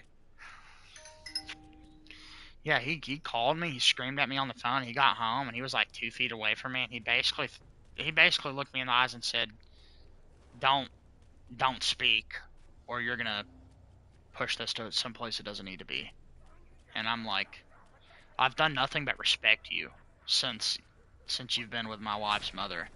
I've never disrespected him. I've never yelled at him, raised my voice at him, never said anything bad about him or done anything to him. I'm like, that's like, if and I told her mother, I was like, if that's how he's gonna be, because I told you the truth about what he said to me when he came down here and woke me up out of my sleep that I need for fucking third shift, then I told her, I was like, I'll put in a 3-month notice, and I will do literally everything I can to make sure that we are out of this fucking house in 3 months. I will not stay here. You know, we were already going to try to do that anyway, but that would have been my way of saying, you don't control my life anymore. Like, I'm taking control. And, like, you're aware of my back history and my back problems. I'm sure I've mentioned it. There's a reason why I didn't work. I did everything else. I did everything else. And my wife worked a few days a week. That's it. And I did everything, whether she was working or she wasn't. And she definitely was not consistent, which is why I started door dashing, because I knew that I had to rely on her less. And you know, when she pulled that shit with Mafia, I knew that I just couldn't rely on her at all. And that really sucks, because I want to. I want to have faith in her like that, but I just can't. And see, everybody is like she said something really snarky yesterday. She was like, "Gosh, Steven said he couldn't work for 5 years because he has a bad back. God, it must be a miracle," which is really snarky. Because one, guess what? My back is still fucked up. But number two, they don't know what the fuck I'm going through or what I've dealt with off of her or the loss that I feel with my friendship or the fact that, you know, my life flashed before my eyes and my family was almost split into pieces so she could make a relationship work with my best friend, somebody that she barely fucking knew. Like, that was extremely traumatizing for me, and it still is. And the worst part is, I don't understand why any of it happened, really. I get little bits and pieces, but I was lied to so much after the fact, and she and him both played stupid. I don't remember, you know, so it's hard for me to understand, and I'm like 99% certain that I'm autistic. I really do think that, because I'm having a really difficult time accepting that maybe this just happened. Maybe they were actually that retarded, and they just really didn't think it through. And I know somewhere deep down inside that I'm pretty certain that that is the case, that they just caught feelings and just ignored everything else. But in my mind, that's not a good enough reason. Even if that is a fact, I just can't comprehend it or accept it. And that's been like the heaviest burden on my shoulders, just thinking about, like, oh, how could you do all this to me and you just did it to do it? Like, you were conflicted, you were still having sex with me and every fucking couple nights, and you were saying these things to him, and I'm like, and you were talking about fixing our relationship and that you'd never leave me, and then you were doing this and that, and I'm like, I just don't understand that, because my brain doesn't work that way. If I made a decision like that, I would have to either be fucked up, out of my mind, on drugs, or not married, because I take that very seriously. I'm a man enough that if I wanted to be with another woman, I would divorce my wife. And of course, for many reasons, I don't want that. Biblically, I don't want to get a divorce because I don't want to let God down in that way, and the sanctity of marriage. And, you know, sanctity can be broken, but it can be rebuilt, and trust can be restored. And I know that, and that's what I want. I want to get that trust back. But I don't really get the sense that she's taking this very seriously, because to her, she just exists, and life happens, and you don't have to think about consequences or plan things out. And that's how we've ended up in this position. I mean, she's fucked our insurance up. So now that's another reason I have to work at Roper, because one of the only places around here that offers insurance. I desperately need dental insurance. Guess what else Roper has to offer? And these are things that, like, you know, my back could be fixed if I had good insurance that would cover the surgery, right? Which I've never had. I've not had insurance personally in over 3 years. But even when I did have it, we're talking like thousands and thousands of dollars for surgery like that. Like, they slice my skin open above my spine and do a spine surgery on my spine. They put plates in my back, drill them in. You know, nothing that sounds pleasant by any fucking means. Okay, not something that I want to go through. I'd almost rather live with the pain at that point. But I guess the thing I'm trying to say is that I don't really have a choice in the matter. And I'm just going into this so headstrong, and I'm so committed to this mission that I'm on, that despite everything, despite all the second guessing, like, I'm still doing it. Like, every day when I wake up and I live for her, I do everything I can to make her life as easy as possible. Despite all of this, and, like, I've been told by many people that I'm doing the right thing, that I'm handling this extremely well, that I'm doing the right thing as a man and as a father. But at the same time, I got the same people whispering in my ear, yeah, if that was me, that would not be the case. You know, I would have fucking kicked her ass to the curb. Or I would have done this, or I would have done that. And that just leads me to be confused. I don't really know what the right solution is, but I know for myself, having income if this ever happens to me again, at least I can know that I could be financially stable for the children that I would have custody of. And hopefully that never happens. We never get split up or whatever. But if that were to happen, I would need that. Because as it stood a month ago when she pulled all this, she knew that she was fucking me in the ass as hard as she could with 3 cocks, okay? I would have been fucked. Absolutely fucked. And I just don't ever want to have that fear. I need to be self-sufficient. So that's part of the mission. And I'd love to take that self-sufficiency and build a better life for me and her, but I've got everybody coming at me for things that she has done. Like, the bedroom's a mess. I don't go up there, dude. I don't go up there. But you know, I have gone up there twice to clean it up because she won't. She knows that they're upset about it. They've asked her to do it. She refuses to do it. So I have to do it. I'm not doing it for her.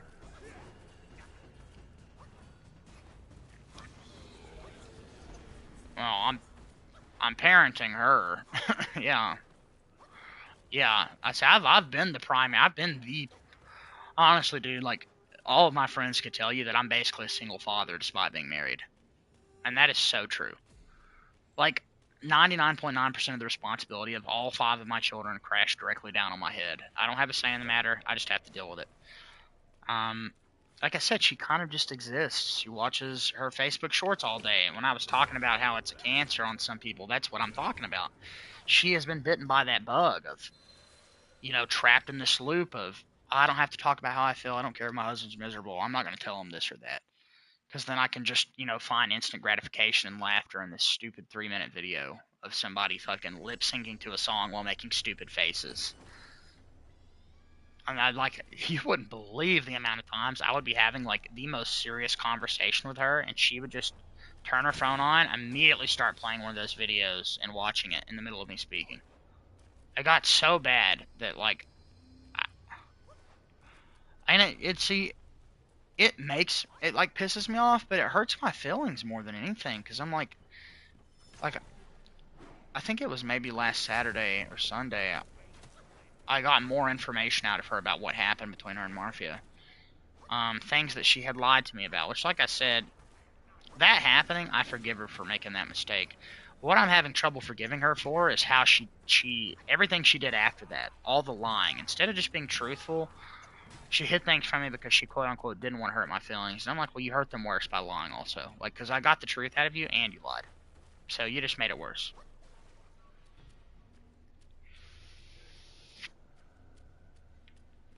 I bet it is.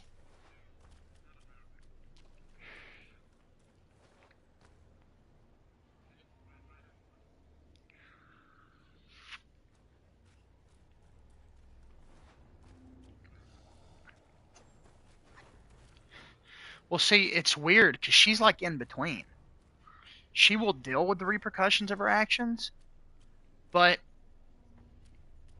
well, no, it's like she thinks that not telling me the truth will make it easier overall. And I don't think it's because she doesn't. She definitely cares about how I feel. I mean, I can see it on her face. She knows how much I'm suffering. And that makes me wonder, why is it so difficult then to just be honest? Like, and I believe she did want to spare my feelings on some level. I definitely believe that she did. But her mindset is, I don't know, this is just from being with her for 11 years. I'm kind of coming at it from that angle. Her mindset is that my feelings would be less hurt if I didn't know the truth. And then at the same time, it's like a double-edged sword because, yeah, she might be sparing my feelings in the moment, but if she tells me the truth later, well, then I'm just double pissed off, right? And it makes it worse on her because then I'm mad about 2 things. Which is why, and that's just like something that teenagers do. And that's what I've noticed as a general theme here. I'm not living the life of a fucking 16-year-old anymore. I'm 26 years old. I'm coming up on 30. I'm 4 years away from being halfway through my life, most likely. And I don't want to I don't act like a teenager. I might act retarded, you know, to be funny on stream or whatever, because that's what I enjoy doing. I enjoy being humorous and just having a good fucking time with my friends on here. But, like, in life itself, I take things very seriously. I don't want to fucking deal with police. I don't like dealing with the government. I don't do anything wrong. I've never been arrested. I fucking am responsible for my children primarily. Like I said, I do literally everything that they fucking need. Um, I'm trying to fucking work on top of all that with a spine injury. And then at the same time, like I said, I move mountains for her every single day to make her life as accessible and easy as possible while she's carrying my child in her stomach. Because I'm responsible for that too, of course. And I don't mind that. I don't mind doing those things for her. The thing that I'm missing is the inspiration that she should give me through being grateful and through giving me back that love and appreciation and for supporting me in that way. That's there behind a phone screen, but she locks up in person and finds it difficult to say things like that. And I've been questioning, like, well, if Marfia implied that he was going to end his life and she freaked out and called him 14 times, why would she do that for him and not me? And I realize Marfia's not here in person. She talks to me from behind a phone screen too. Maybe she's tired of my bullshit after all these years, but I I just realized, like, in the past 7 hours, that maybe one of the reasons why she's been like that with other people is because I guess she can be her true self when she's hiding behind a screen. I don't fucking know. But that brought me a little bit of clarity, at least in that sense. The thing is, I have a hard time believing that she wouldn't continue being that way had he actually moved over here. And I'm trying to figure out what I'm doing wrong. I'm trying to figure out if this is my fault. And I don't understand it, so I don't know. I don't know if I'm doing something wrong because I think that I'm doing everything possible right. I feel like I'm going above and beyond to do everything right. Like, but I don't know.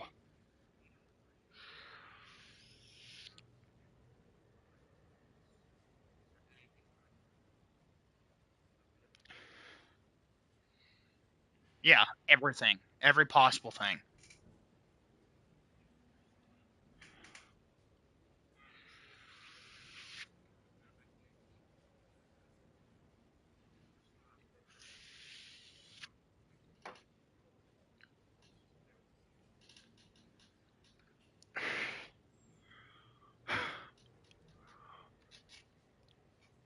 Yeah, well, I've kind of crafted a game theory, okay?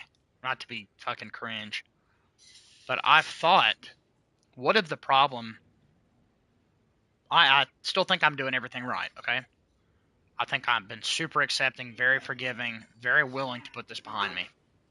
And I've gone out of my way to be as great as possible to her.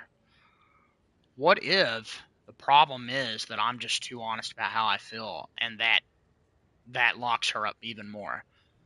Maybe me getting upset at her is not the right way to fucking handle it. I don't know. Maybe I should give her the cold shoulder. It's hard. I find it hard to be a piece of shit, so I don't do that, right? But maybe I quite literally have to give her that space and see if she comes to me. I find that incredibly difficult to do though, because I don't want to be like that towards her. But that is the one thing that I could imagine. It's the only other thing that I could change. I've changed everything else. Hey, MSRP, what's up, man? I have tried Catchy. Yeah, I had a pretty bad experience with it, but I had a great experience with Endeavor.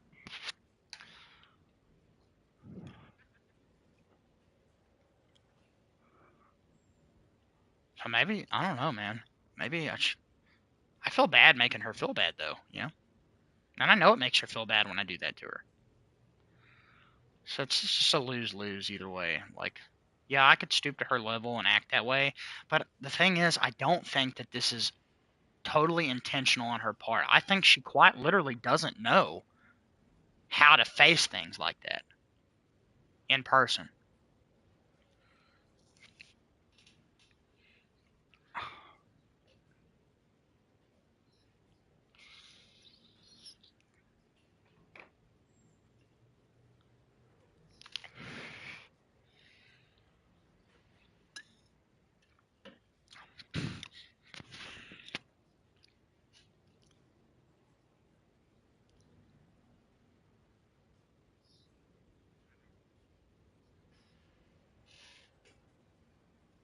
Yeah.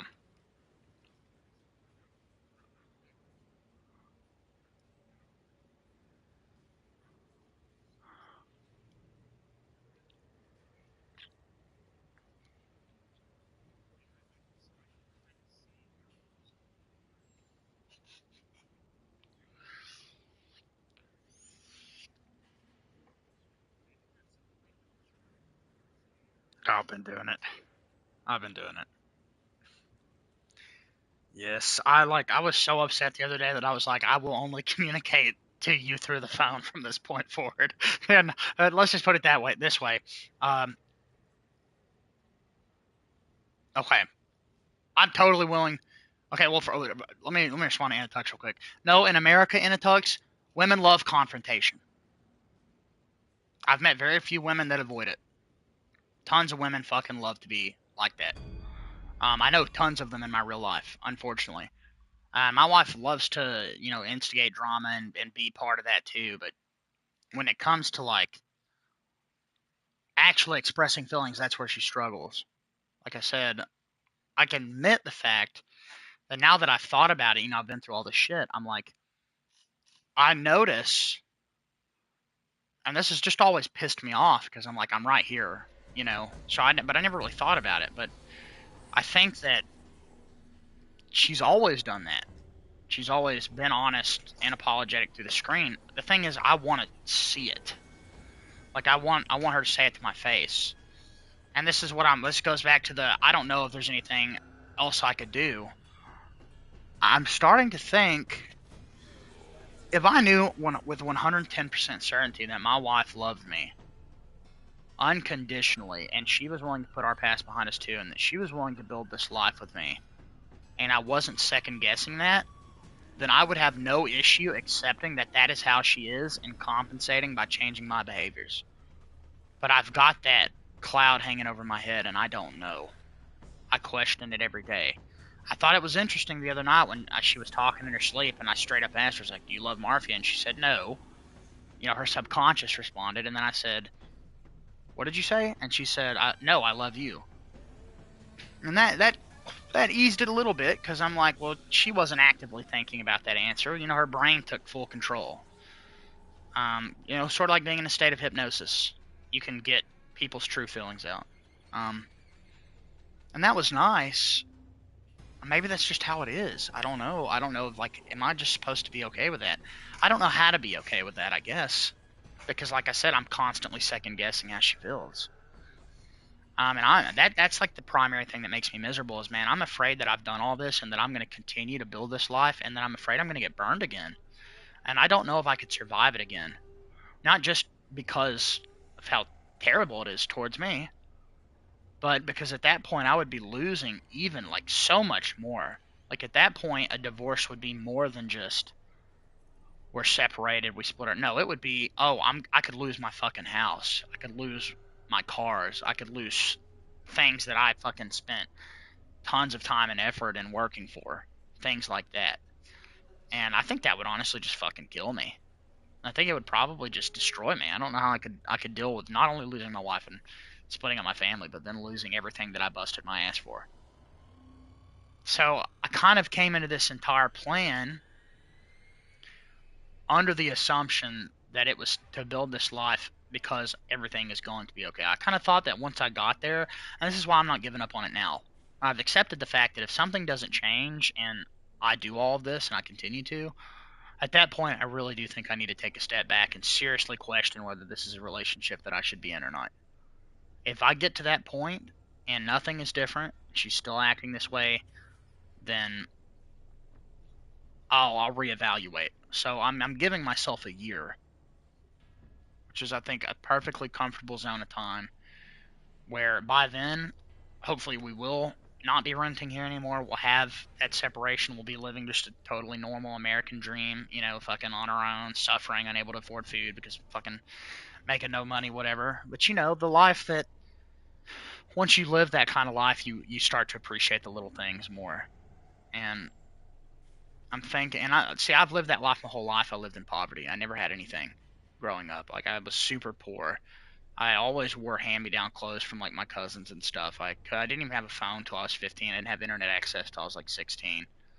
And a lot of that changed because her family does have that stuff, and I had direct access to it through her. But it was terrible. I mean, I remember when me and her first started dating, I was sleeping on a foam mattress that didn't have a bed frame on a hard floor, and I was surviving on Pop Tarts and like Doritos with hot sauce. That's it. I wouldn't eat breakfast or lunch at school. I'd gotten really thin at that point. I was, taking medicine and stuff. Um, and I don't know. I feel like that and the abuse and stuff that I've suffered is just it's made me a very emotional person in the sense that I take things very seriously. Like, when I said we got in that argument because I got more info out of her, I got in the car with her and I looked her straight in the eyes as I was backing up and I said, "Listen, this is my fucking life, okay? This is my marriage. This is my children. I'm like, this is not a fucking game to me. This is everything. This is my entire existence is based around this family that I built. So I need you to fucking start taking it more seriously. Because if not, well, two things. One, I don't want to live without a woman in my life. Okay, I've had it for waste. Yeah, I think I would be miserable if I was single. I surely would be. And secondly, I don't want to fall in love with another woman anyway, or deal with any of that shit. But maybe it's me. I don't think I deserved any of this shit. I don't think, especially from Mafia. I didn't owe him anything. I was only ever kind to him. I invited him into my life because I liked him. But from her, I understand a little bit more. I know why she was mad at me, because I was griping at her. And then, when you get mad at somebody you've been with for so long, then you start thinking about all the other bad things that they ever did, and then you start fixating on it, And so I can see that perspective. I can see how she got from that point to that point. But the crux of the issue is that she just would not talk to me about it, and that prevented me and her from coming to a conclusion and from making a plan, And that led this to a worse place even faster. And that's like the big thing. I think that's why I'm so concerned about it. Had she just come down here at any point in those 7 days that she was talking to him and said, "Steven, I don't know. I don't know if things are going to work out," and had been honest, I think I might have feelings for Marfia. Like, what do we do? Well, at that point, it would have most likely had the same ending that it had, but it would have had the same ending quicker. I would have told her, I'm like, I would have told her how I felt. The thing is, I was doing that though, but she was lying to me. So I guess she was just blocking it all off. And the desperation and like in my life and the week leading up to the week that I found out, every day I was like, I've just, I'm not like, I'm prideful in the sense that I am proud of myself for taking the high road and for trying to be the better person. I'm proud of myself for being so kind to people. I really like that about myself, even though it gets me hurt a lot of the times.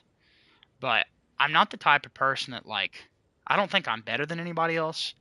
I know that I'm flawed. I'm totally willing to admit my flaws. I always take responsibility for things that I do wrong.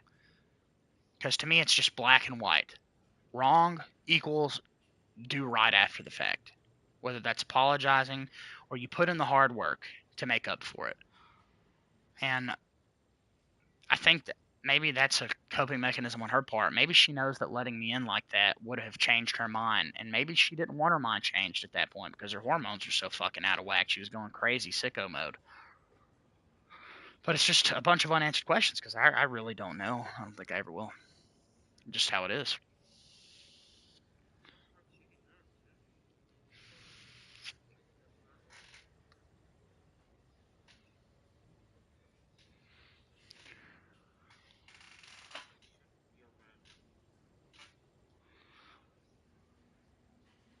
But what about the other 5 years, though? You know? Well, I'm just like, because this extended well past that, I guess is what I'm saying. Like, this has always been a problem. Even before all that. It's just usually she didn't have that extra push and the chemical imbalance in her brain to do something so stupid, I feel like that made the difference. that and the fact that he was there. Clearly, that had a part to play.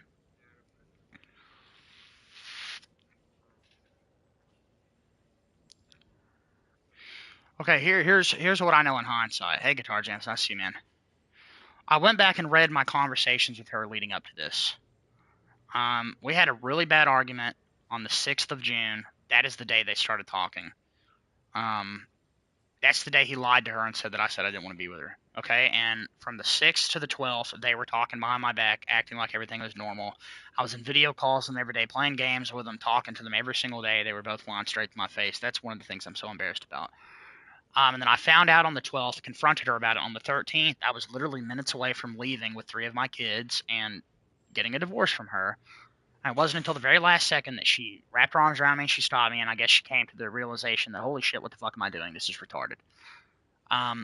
But before that, right before that argument, which, by the way, was spurred from something she did wrong, just want to point that out because I was totally vilified in this situation.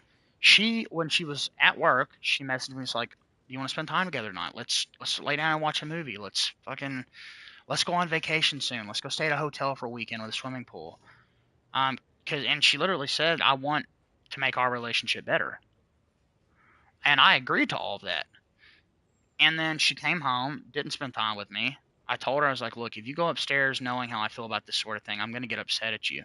She said, "No, look, I promise I'll come down here first thing in the morning." I wake up the next day and she was playing Call of Duty with him for 3 hours. Was in a 3-hour play session and had not come down here. Therefore, the outcome to that was I got fucking pissed. And I lashed out. Because I just couldn't believe it. And then when I showed my ass that day, then, that's when I guess she made the decision. But then she didn't make the decision. Like I said, she was still coming down here and we were still having sex. We were still telling each other we loved each other, still kissing each other, still, just living like a normal life, which is how I know that she was conflicted. I know she was conflicted, one, because in that message, she was trying to reach out to me. And I was, accepting of that. It just ended up not working out that way for whatever reason. But I also realized, like I said, she's been crazy in the first trimester before. Like, this is not the first time. The first time she did something like this while in her first trimester. I mean, she tried to get me fucking arrested when she was pregnant with Riley. Literally the same time frame that she was pregnant when all this happened was the same time frame she was with Riley when she fucking lost her shit, went crazy, right? So I think that some women just experience that, and I understand that. That's one reason. Like I said, I knew that she was. She didn't want to admit it. She was denying it, but I knew that she was, and that kind of helped me be more forgiving, because I can't necessarily blame her because she couldn't help it. Now, she still consciously made that decision, and she made the wrong decision. She made the wrong decision for weeks, but once her hormones balanced out, all that stopped, and it is much better now. I just can't get past this. Now the thing that we fight about is I'm like, I need that emotional connection from you. Like, I need you to give me something back. Because I'm like, I'm doing all this for you, and I love doing things for you, but I don't love doing it to be ignored. Whatever. Um, and that is the crux of the issue now, because now I'm like, I feel like I deserve it because of everything she put me through and how forgiving I was and all the things that I've done since then to fix things. I feel like now more than ever is the time where she should suck it up and just do the right thing towards me.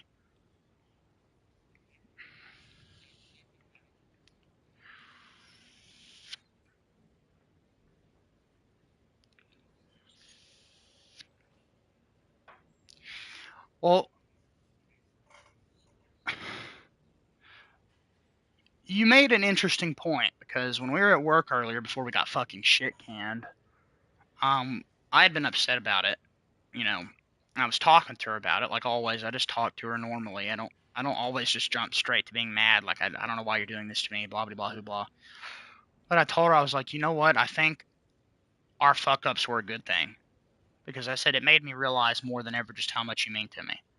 Sometimes you have to fuck up. You have to fuck things up and rebuild to really comprehend just how important something is to you. And I always knew she was important, man. I always loved her, but I guess I just assumed everything was going to work out. Like, oh, the arguments didn't matter to me. And now I take them very seriously. because they clearly matter to her. And she looked at me and she said, "You know what? I was literally just thinking the same exact thing." So I think she feels the same way, that now she understands what I mean to her on a much deeper level. She just can't show that, and that's what I'm missing. I just want to see it. And that goes back to maybe she's just not capable of that. I don't know. There's not really a good way to test that. But I will say that she has made a few attempts to give me what I want, though half-hearted. Maybe not half-hearted in the sense that she was being malicious, but she tells me all the time. She's like, "I don't know why I am like this," and I feel bad. I feel bad for being angry at her. Maybe she really doesn't know, but I don't know that for a fact. Therefore, I question it because my brain just doesn't comprehend things that way.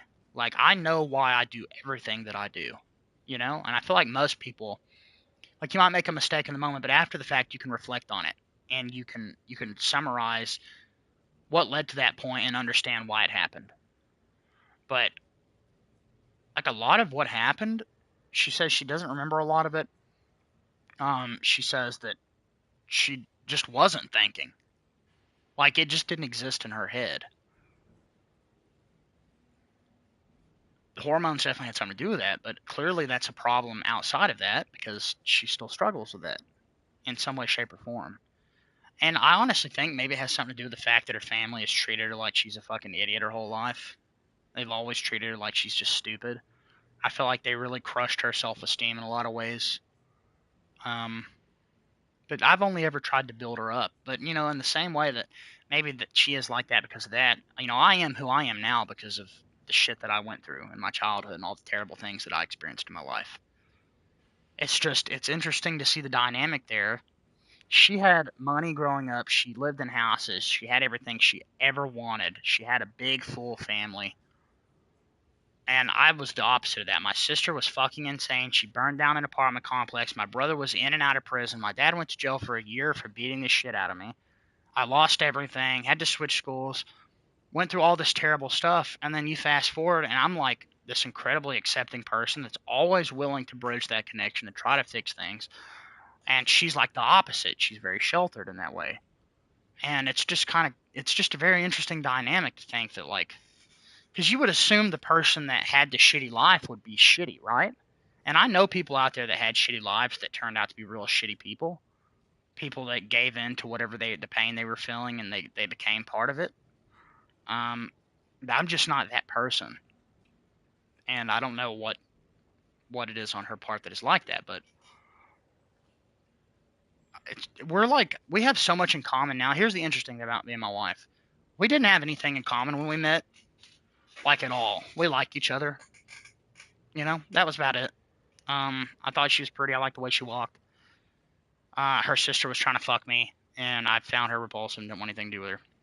And that's how we met.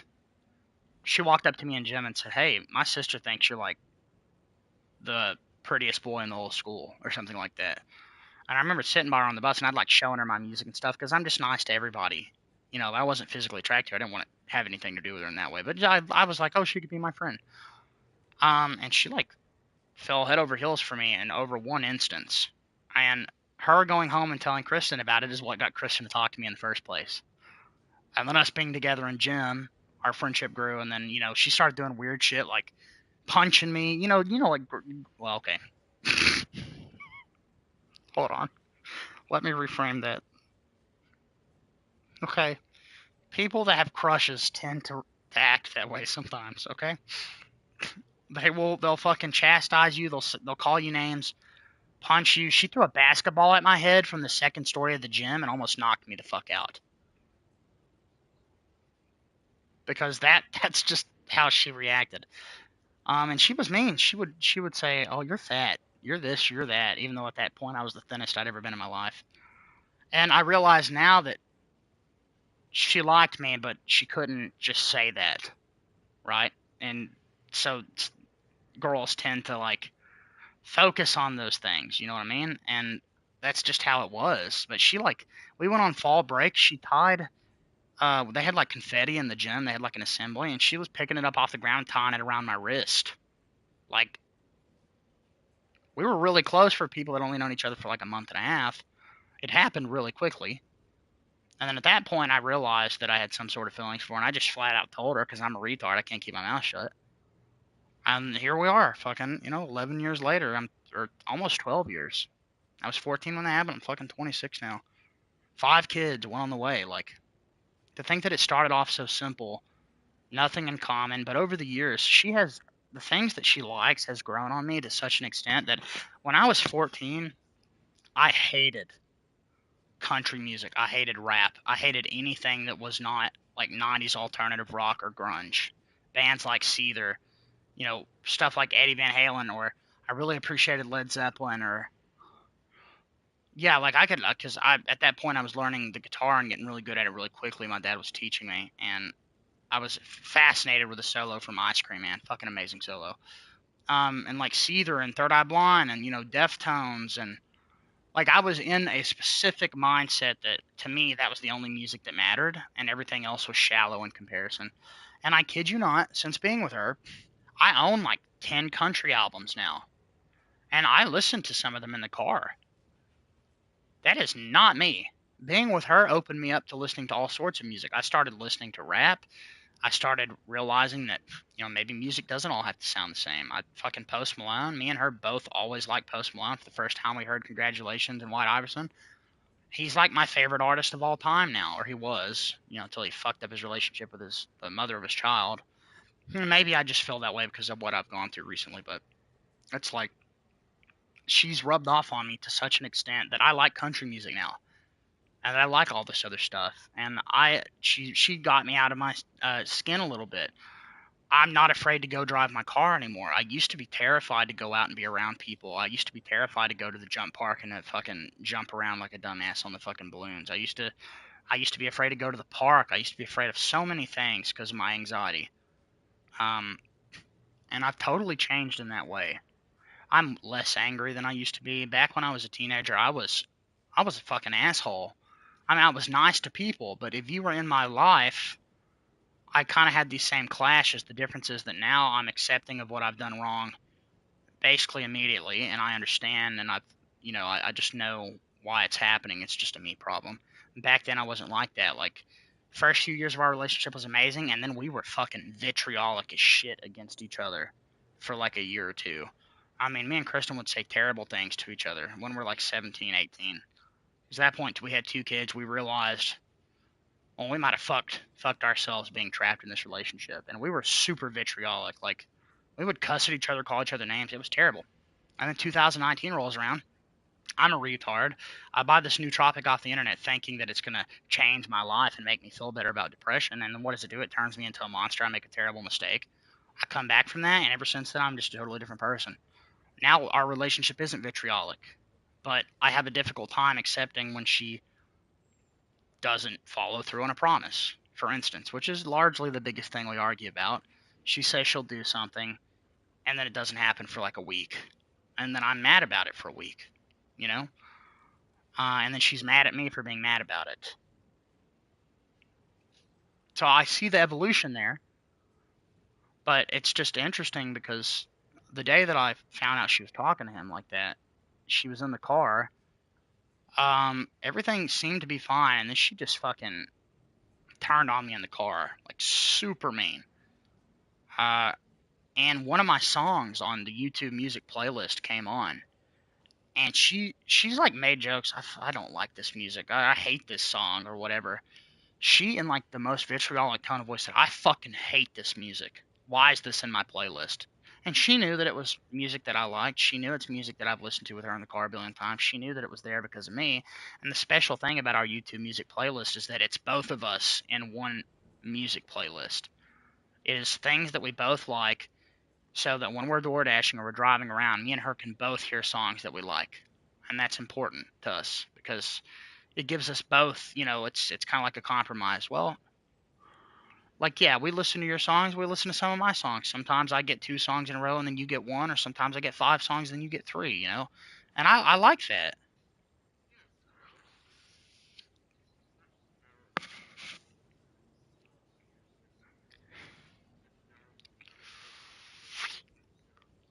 Exactly.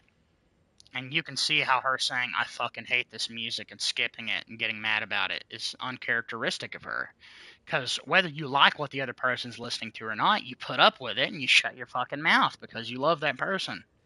You try to open yourself up to it. And that's what I did. I hated country. I don't hate it now. I bought a Blake Shelton CD like a month and a half ago. That's not fucking me, dude.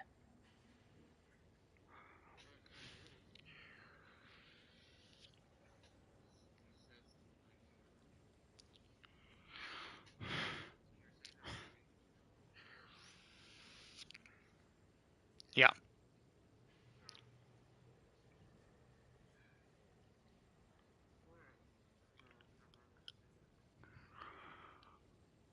Mhm. Yeah.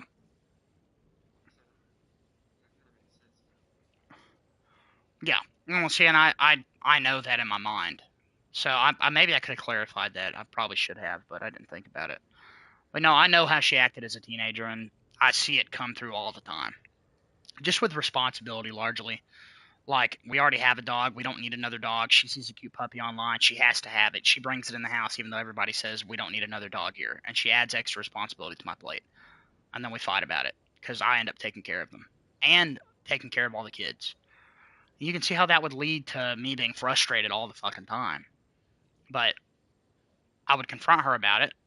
On the phone, she would be apologetic. And I realize now that a lot before this happened, I was not very accepting of her apologies because I was so angry. And I've learned that I guess that's just how she communicates, and she can actually get her feelings out. Um, but in my opinion, in my mind, okay, you know that you fucked up. I told you about it, and if you're apologetic over the phone, well, why don't you come home and clean up after them? Or if you're off 4 days a week, why don't you help me one of those days? And that's when I say that I expect very little. That's what I mean. I don't expect her to do it twice a day every single day. I just want her to do it sometimes, maybe once a week, because that would show me that she cares. But she won't, and then guess what? We end up arguing about again, like in 3 days. Is the same thing. And that is, I'm serious, man. When she was talking about leaving me, like when I went back and read her messages, that's what she kept referencing. Steven's bitching at me again. Steven's bitching. Steven's bitching. I can't do this anymore. Steven's bitching. But every time I bitched, it was over something that one she caused, and two that she had an immediate solution to that she just refused to do for whatever reason.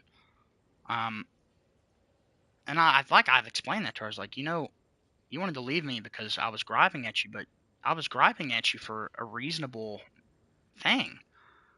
I'm like, was there not a single point where you took a step back and you took any responsibility for your role in that? I just wasn't thinking. I don't know why I did that.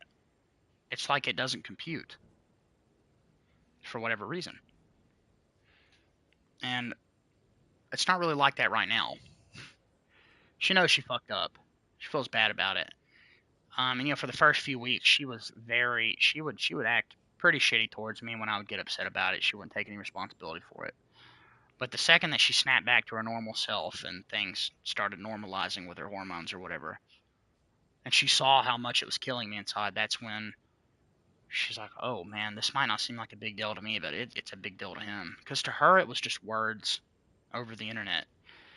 She doesn't really think about the fact that, like I was packing up my kids' belongings and I was about to lose two of my kids and only see them once every couple weeks.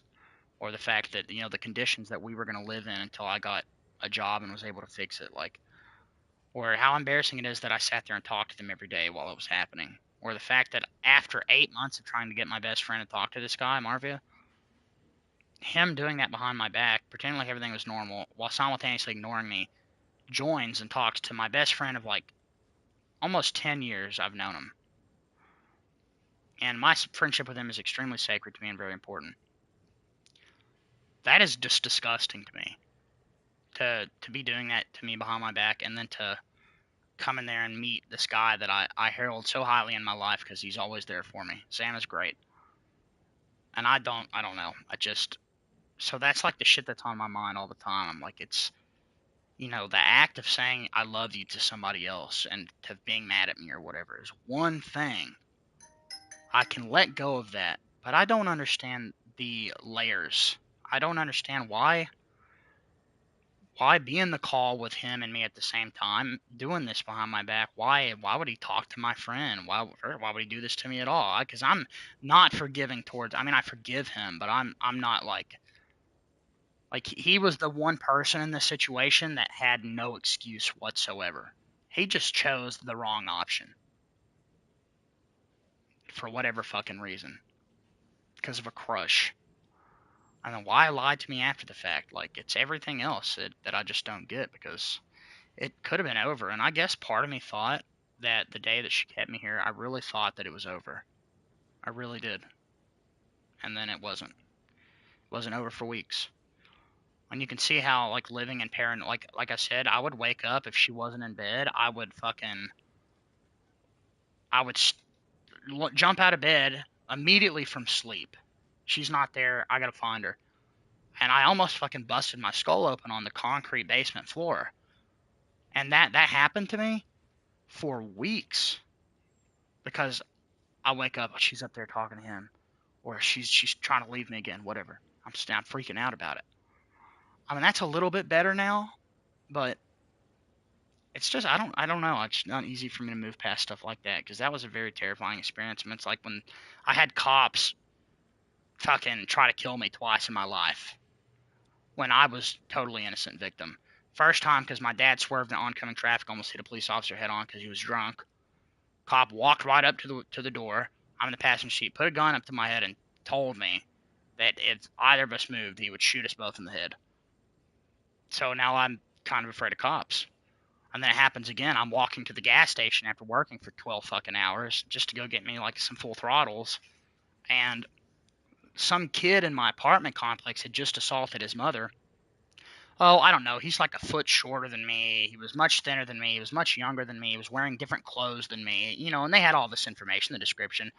And 5 cop cars come from over this little hill, pull in, slam me up against the hood, start threatening me, pointing all their guns at me, like just absolutely fucking terrifying shit. And I was like, I don't know what you're talking. My mom is upstairs. I was like, go talk to her, you know. And I'm freaking out. And it's kind of like that same, in my mind, it's like the same thing. Like you can have even just one or two experiences that can be very traumatizing, and then it can affect you for a very fucking long time. So every time I'm driving, man, and I see a cop parked on the side of the road that I know he's going to try to get me for going a few under or a few above the speed limit, because over here they really crack down on that shit. I get really fucking scared. Oh yeah, they'll pull you over if you're not going fast enough. And my wife always tells me to go under the speed limit. Really? Yes. Yeah, okay. You're basically supposed to be within, as far as I understand, if the speed limit's 35, you want to be going 35. You don't really want to be going less than that, but if you are, only by a couple, like maybe 33, 34. But you don't want to go 30. I don't think it's illegal to go 5 under, but it's preferable to go 5 over. And this could differ per state. Yeah, well, like if it's 35, you can go 40, or somewhere between 35 and 40, you're safe. You don't got to worry about it. If it's 65, you can go 70. Well, you know, people go like 90 on the interstate, so whatever. But namely on like normal roads that are not interstate, it's like you can go 5 over, you can go a few below. But if you go like if it's 35 and you're going 27 miles an hour, yeah, they'll fucking pull you over and ticket you for it. And tickets are $200 plus just for a traffic infraction like that. Fuck the police. That one.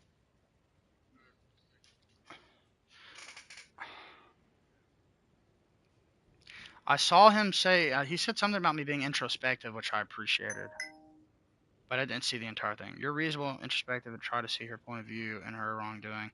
Would you say she does the same for you or defends you when arguing about you? Hold on, let me try to understand that. Defends you when arguing about you. Okay, okay, guitar jams.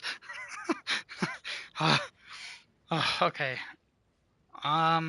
Would you say she does the same for you? Introspective? No. Well, it's because I just tell her. I guess. So there's really not room to question it. Defends you in arguing. When you say that, do you mean like somebody said something bad about me and she defended me to them in an argument with them, or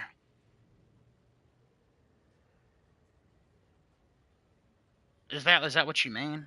I think that that's what I'm picking up on it, but I could be wrong. That's why I want to clarify.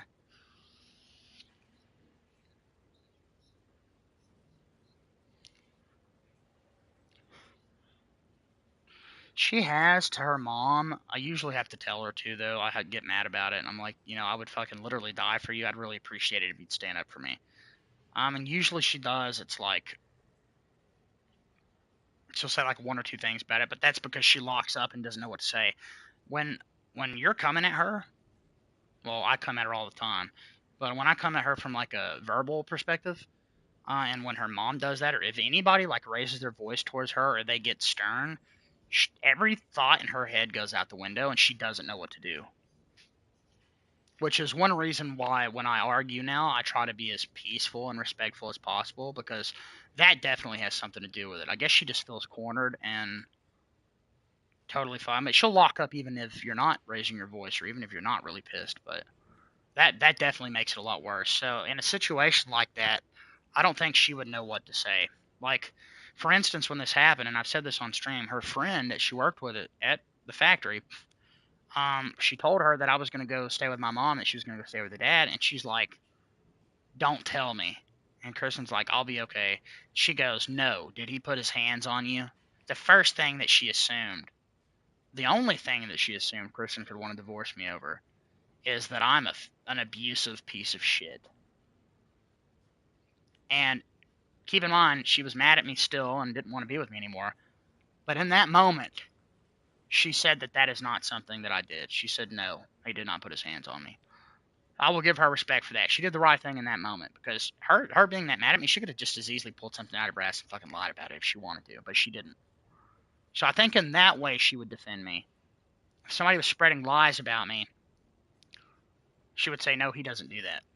But if somebody was like, "Yeah, he's a worthless piece of shit," like, I bet he's terrible. He's a terrible father. He doesn't know how to please a woman or do anything like that, I think she would just not say anything.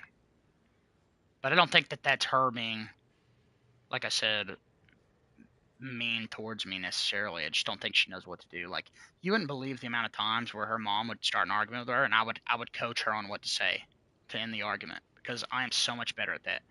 Like, if you get in an argument with me, I can peacefully resolve that.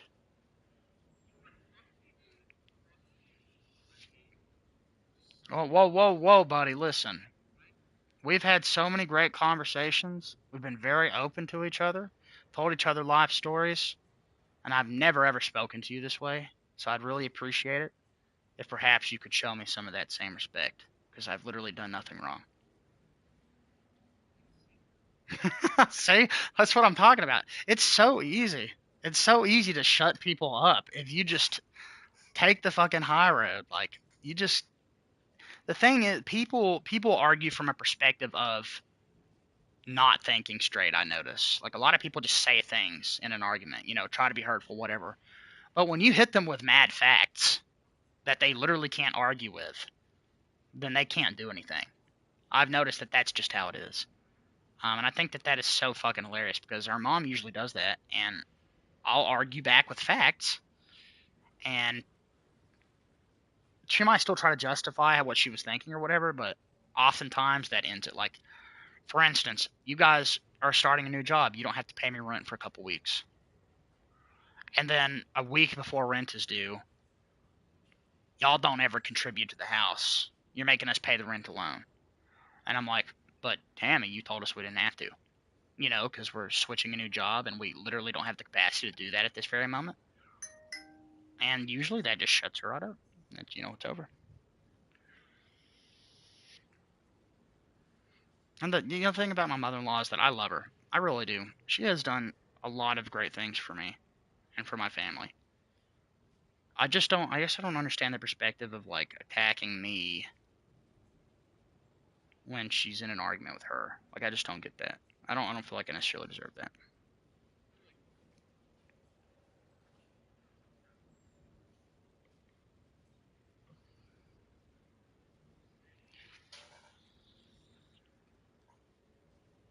Yeah, sure.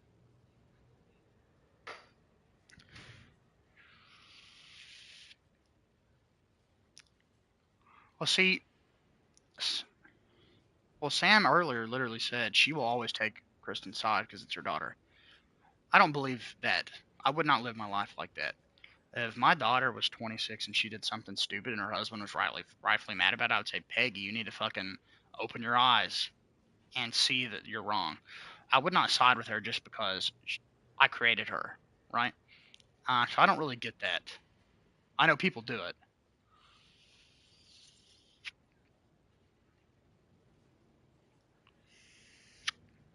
Okay. I was thinking about making that same joke, and then I was like, no, maybe that's too much. I can be heard on stream though, so probably not a good idea. Anyway, but you said something interesting, Guitar James. You said that she isn't vindictive. I think she's vindictive in other ways. She's vindictive in the way that, oh, she did something wrong. I rightfully get upset about it. She gets mad at me instead of taking responsibility or doing the right thing, and then she runs to somebody else and complains about me. I would personally think that that's pretty vindictive, but I don't think she's vindictive in the sense that, oh, she doesn't want to be with me anymore, so she's just going to start lying about me. I don't think she would do that. And see, that's how I knew. I could tell the way she was wording it. She said something like that day. She was like, she messaged her friend, and one, she was honest that I don't put my hands on her because I don't. That'd be fucked up to lie about. But then she said something else. The way she worded it, she was like, "Yeah, Steven may be leaving on Saturday to go stay with his mom. Maybe." She's telling me that this is happening. She's not telling other people that. And the last time that this happened, she was not like that. She was dead set. You got to go, buddy. I need a break for a few days. And then I caught her messaging another guy saying that she was going to divorce me. Um, so that didn't really happen. I mean, she did say that to Martha that she was going to leave me, but she wasn't nearly as like that time. She threatened me and everything. She was like, "If you don't leave, I will tell my family every dirty secret between us. Like I'll tell them, that one mistake I made as a teenager." She's like, "I'll tell my mom," and that would have been terrible because it's nobody's business unless I choose to tell somebody or under the right circumstance she wanted to talk about it with somebody, I like a friend, I would understand that, but she was using that as leverage against me or to leverage me having to leave against me, basically. I mean, she didn't really do that this time. She told me that day before I found out she was messaging him that she was going to go stay with her dad anyway. And that's when I started freaking out. I was like, but I don't want us to be separated. And I was begging and pleading with her, and she just wouldn't listen. But I will say this, and this kind of lends right back into we'd probably be better on our own. At that point, her mom was being really hard on her about the things that she was doing wrong, in a very unreasonable manner, and not handling it very well. And I think that tipped her over the edge. Because up to that point, Kristen was clearly, I mean, she told me straight up one day, she's like, I didn't want to feel that way about him. I wanted to feel that way about you. And the thing is, she always felt that way about me, but she had lost sight of it. She was trying to find her way back to it. And that's why we were, still being physically intimate. That's why she would come down here. That's why we would go to the store or go out to eat or whatever. Like, I can see in hindsight that she was trying. And some days it was better than others, but at the same time, her mom sent her like a fucking twit longer message that night, like just being super mean, super gross. And at that point, she decided that she was not going to live here anymore. And that definitely made it worse for me.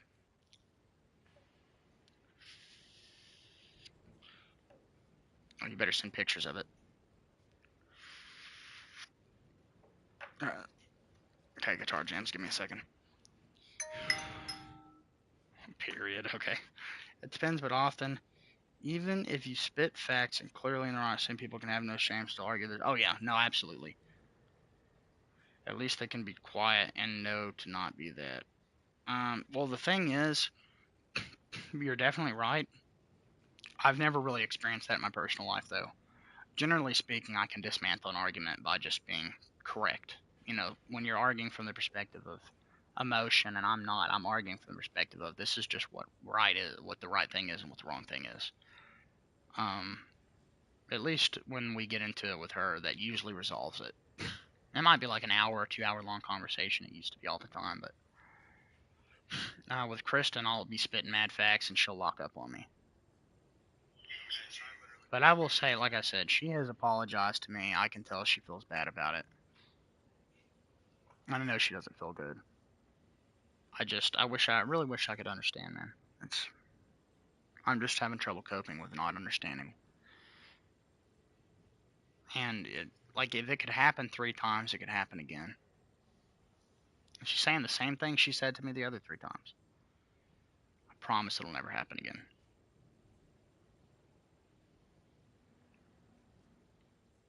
I don't know, man.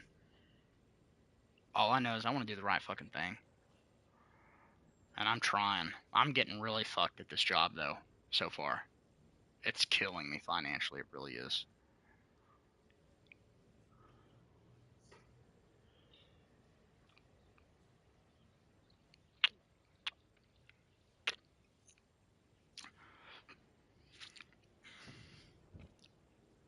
But yeah, I mean, I second guess, like I said, but I do believe my wife loves me and she wants to be with me. We've been together for so long at this point that it would be tough for us to not have feelings. No matter how mad we are at each other, it would be hard to let go of that. But I feel like, no.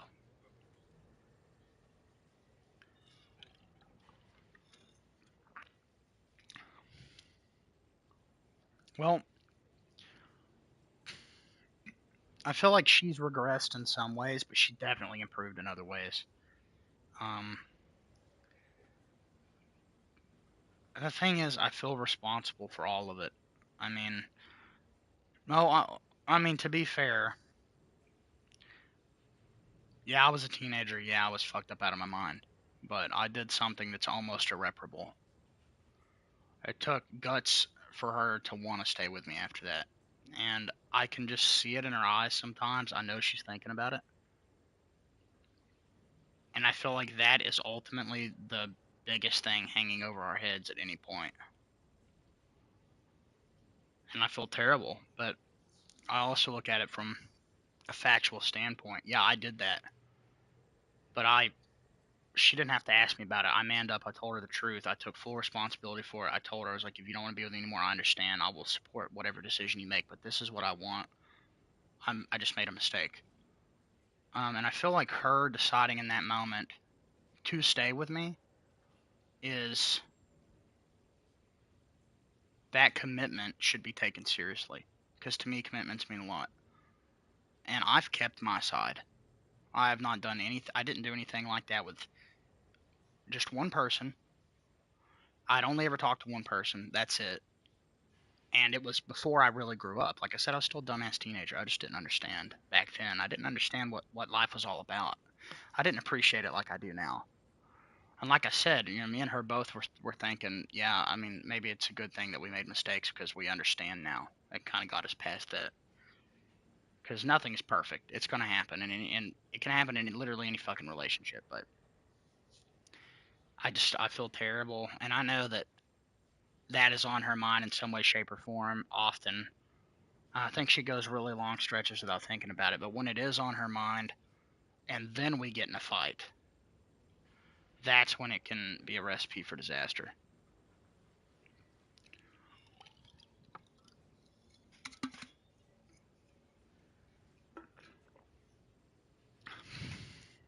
But she is quote, let's see, would be your breaking points or boundaries to be broken that would have you know the relationship isn't salvageable? Yeah, a good point. I was talking about that earlier. Um, it is the lack of empathy. It's just the lack of sharing emotions in person. Um, I've done all of this, and I still feel like I'm not being done totally right. But like I said, talking about it with you guys has helped me open my eyes to some deeper issues that maybe can't be fixed, that are just literal personality traits. Um, so I see there's three options. One, I'm miserable for the rest of my life, and I just suffer so that my children have the best life they can possibly have. I just have to put up with it. Which, if I'm strong enough, and I could bullshit my way and still make their life, they wouldn't know the difference. But that's a risky game to be playing because I could break someday and have that breakdown and fucking have the moment or whatever. Second option would be that we do get out on our own. We're not paying rent here anymore. She is able to put what I've done in the past. I'm able to put what she's done in the past, and we can grow closer and actually be that strong unit that I want for our children and for my future generations that are direct descendants of me and her. And to me, that's such a beautiful thing. That's when I said I take it seriously. I'm not just thinking about my children. I'm thinking about their future children and their future children's children.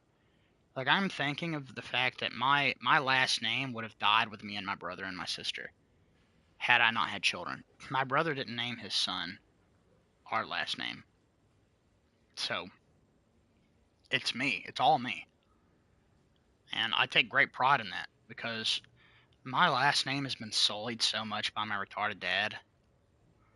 And like everybody in my family's died of heart disease or cancer. I don't know anything about my family tree past like the early 1900s. My dad has given the Pendergrass name such a bad rap that like my whole life people would see what neighborhood I lived in, they would just assume I was a thug. Or they would look up my dad or my brother or my sister or my mother and see their arrest records and think, holy shit, this kid is gonna fuck his life up bad. He's gonna end up just like them. And that didn't happen. I didn't let that happen. And it was easy. You know why? Because I don't want that to happen. I don't know what it takes for somebody to be a particular type of hurt or stupid or whatever to risk going to jail, but I don't fucking want to go to jail. You know what I mean? Like, fuck that. Especially with a wife and children here. I don't want to fucking go to jail. So, no, I'm not going to get drunk and go piss in public on a fucking Burger King sign. You know? And then option number three is, and this is what I've been thinking so much about. Option number three is that I continue to do all this. I get us in that better financial position. I get us out of this hole. I stay consistent. I do the right thing. We have our baby. And we get out on our own, hopefully. And if these things cannot change, and I at least, and this is tricky again because I don't know if this is something she can change. Maybe I need to adapt to it. And, and maybe that's not a bad thing. But I don't know because it's so wishy-washy in my brain. I'm having a hard time comprehending it. But if in a year, if we're on our own, we have a house, decent credit, we've got another car, and we're making it work. If in a year she continues to act this way towards me, or if it ever goes back to how it was, then I would definitely seriously have to step back and take a great consideration as to whether or not that's something I want to deal with for the rest of my life. So I'm kind of giving it I'm giving it until we are on our own, until we've experienced the taste of that life that we've never really had. Like, I mean, we lived on our own before, for like 2 years at an apartment complex, but being able to walk out into our yard, or a movie comes out in theaters, I want to be able to take them to see it. Stuff like that. There's a lot of other things that you can do with your family that can build that bond and that unification and make a difference.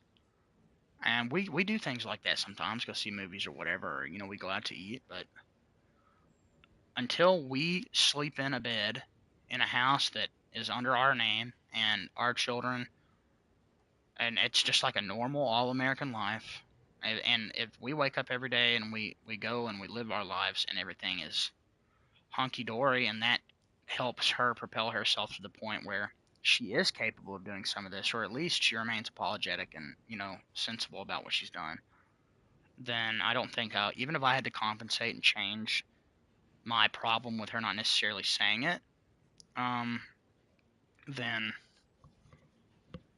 I'd probably be fine with that. But if it goes back to her getting vitriolic towards me when I get upset at something reasonable, or if I'm working full time and she doesn't, you know, pick up the mantle at home, which is part of the problem, then yeah, I would definitely, that would be the point where I would say I really need to think about it and see if this is actually what I want my life to be like. But like I said, I'm doing everything I can, and I'm going to keep doing it because I want to give it the best shot that it has. That's really important to me. Because I would not divorce her for no reason.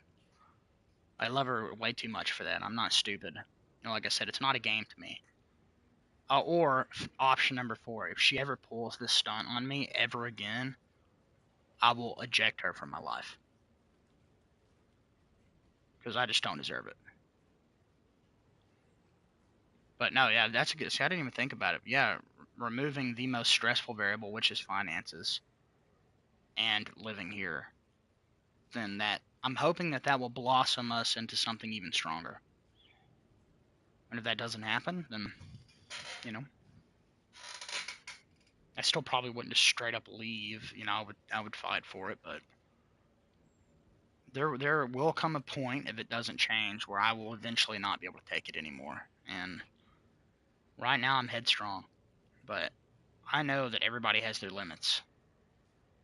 And I don't think I could fake it for 20 years. I really don't. So all I can do is pray that that doesn't happen.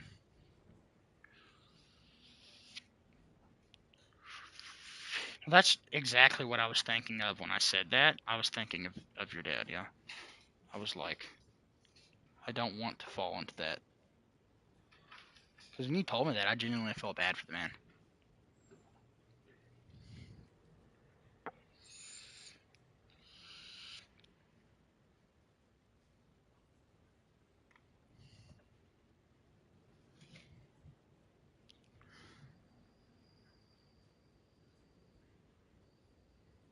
Right.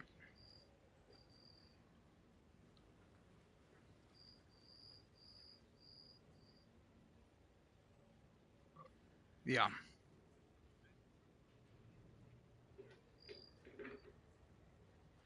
Yeah.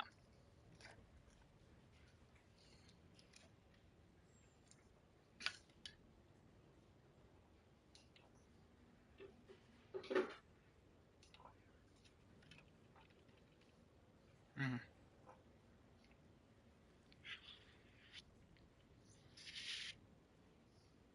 Yep.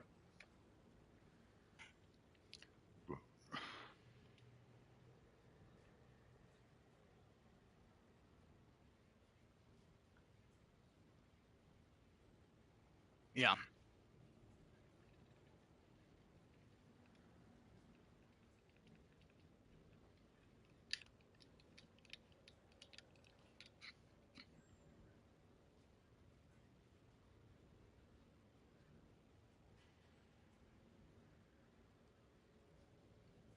Yeah.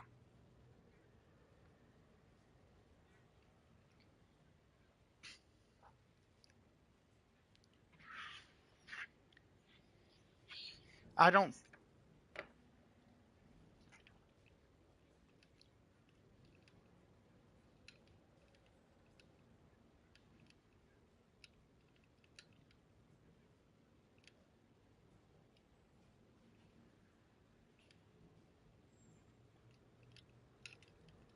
Huh.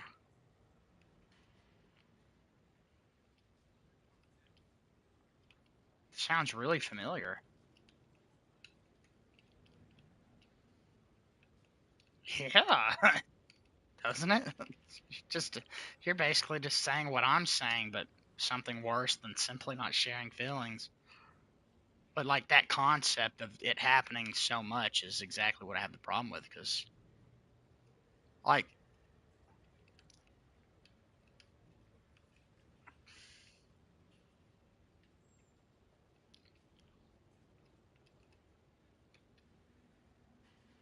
yeah, for sure.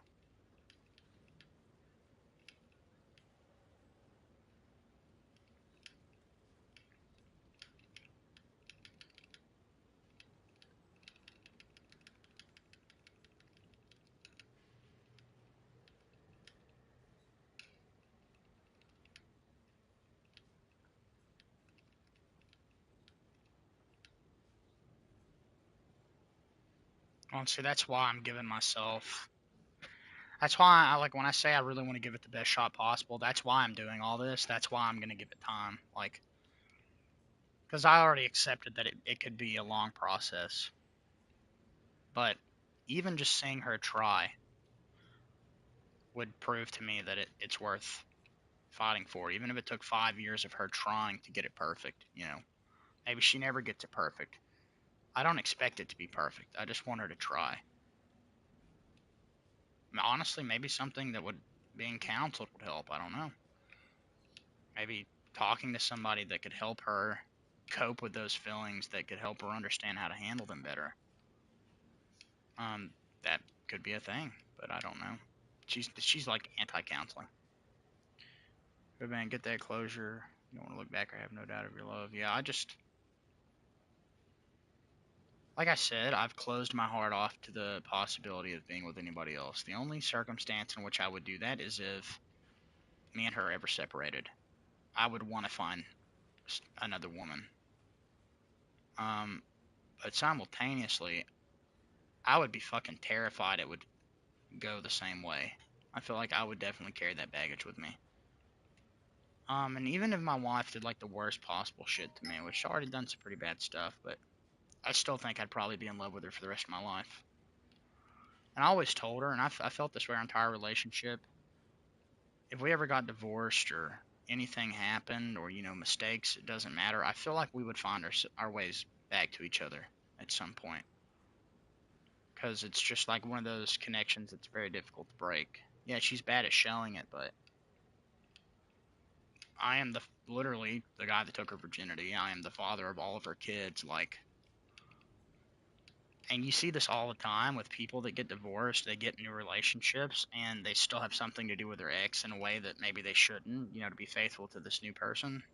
And I think that is for a reason. Sometimes when you spend that much time with somebody, you're genetically, not actually, but just to use an example, you're genetically coded to constantly, when there is a problem, you're going to seek that back. And I think that's totally natural. But I don't want it to get to that point. Like I told her when all this happened, I was like, Kristen, you're gonna regret it. I know you are. And I'm like, but once you get there, I said it's gonna be too late. Because at that point we're gonna be separated, living in different houses. I'm like, we won't be able to come back here. Um, at that point, you know, when you realize that you made a mistake, it's gonna be almost impossible to fix. And that's for two reasons. One, our living situation would be totally fucked, and two, any amount of time in between realization, she could have done any number of things that would have been difficult for me to let go of, whether that being with another man or whatever. Could have that would have fucked with me because as far as I'm concerned, until a divorce is finalized, I would not see or be with anybody else in any way, shape, or form. But there's no telling if the other person would do that. So, what if she ended up regretting it a month later and she'd fucked somebody or something like that? Like, yeah, I'm gonna have a fucking problem with that because I think that's fucked up. And I wanted to avoid that as much as possible, that risk. And I'm so glad Mr. Denmark did not fly over here and fucking actually try to steal my family from me. And honestly, shame on him for fucking one, supposedly being my best friend and stabbing me in the back. But secondly, why the fuck would he want to take on the responsibility of all of my kids, knowing that me and Kristen are connected in this way, connected by law, okay, connected under God? Like, I don't know. Like, an internet crush because of Call of Duty, bro. And you're like, what? You're just gonna be fucking play dad to a bunch of kids that aren't yours? Like, he probably wouldn't even fucking know how to raise kids anyway. You just wouldn't. It would have just been like it might have taken a month or two, but yeah, it would have eventually settled in. Holy shit, I don't like my life being this way. This is terrible. I just can't handle it. There's too much. Um, he wouldn't be playing Call of Duty for 12 hours a day. Let's just put it that fucking way. It's hard for me to find a couple hours out of my day to stream. Dad, can I play with you? Oh, I'm just playing on it for a second, buddy. I'm about to get right back off of it. You need to go back to bed, though, Why? It's not your nighttime. because it's 7 in the morning. Can you put most on my TV? She did say something that was funny, though. She told me that I was like, did you ever stop and really think about, like you always said he was ugly and that he wasn't attractive, and I was like, did you, like, when this was happening, did you ever stop and think, holy shit, like, what am I doing? And she was like, yeah. I mean, holy shit. Well, see, that's what I'm afraid of, guitar jams. Earlier in the car, I made a joke. I was like, yeah, we could, I would not do this, clearly. It was, in fact, a joke, okay? So anybody that fucking hears this on the stream, I was being humorous, okay? I made a joke. I was like, what if we gave up our kids for adoption and we just went back to how it was when we were 14? And, and she's like, I think she thought I was being serious, which is really dumb considering I fought so hard to keep them together, but, whatever. And she's like, no, I could never do that. I love my babies. Like, I push them out of my body.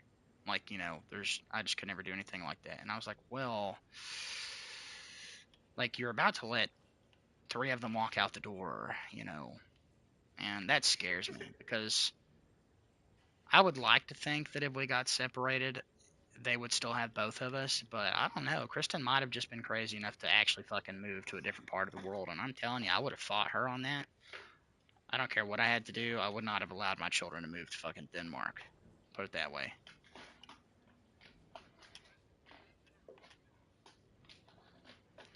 Well, I always called him a Denmarkian, but it's just more of like a Men in Black reference. Well, he is a. No, yeah, I probably is. Maybe subconsciously that's what I'm doing, but I don't know.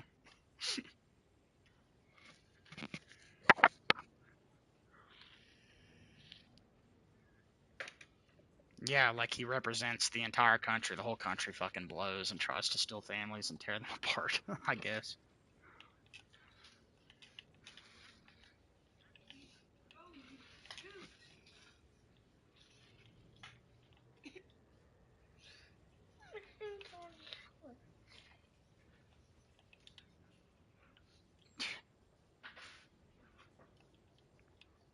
Yeah. The fuck, man.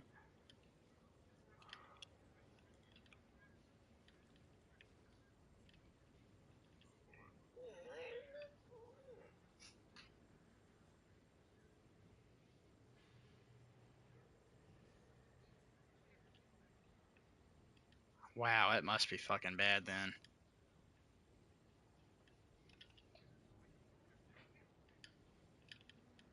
Now, now why the fuck was this motherfucker drinking 15 monsters a day? Over there in Denmark, they have a program so where you can recycle cans and get back like a large portion of the cost of the drink and put it right back into buying more unhealthy shit. Yeah, I mean, he was when I met him, and I honestly kind of shifted him away from this because I was legitimately concerned for my friend that he was going to end up dropping dead of a fucking heart attack or stroke. Um, he was drinking like 13 to 15 165 milligram cans of Monster like every single day, and then smoking and vaping at the same time. I was like, holy shit, man, that's bad for you. I already felt bad for drinking 2 big monsters a day, and now I drink like a couple 300 milligrams, but I built up to that, and I've never exceeded that. And if you do the math, 165 milligrams times 15 is, you should be fucking dead amounts of caffeine. And not only that, but I was like, go sit down, buddy.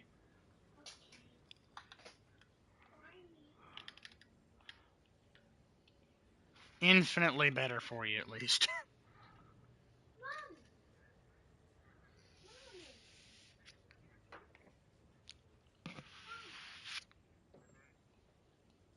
Oh, man. I've seen so much worse, dude. Yes.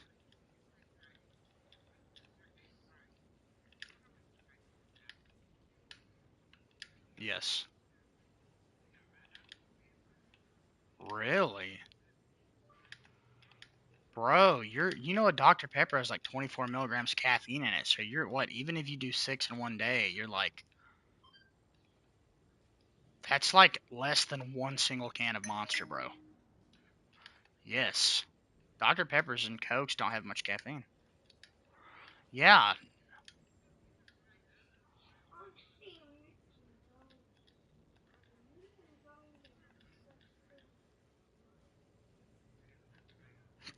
So true, Guitar Jams.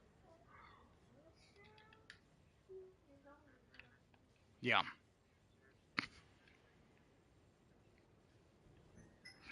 Okay. So true. So fucking true, man.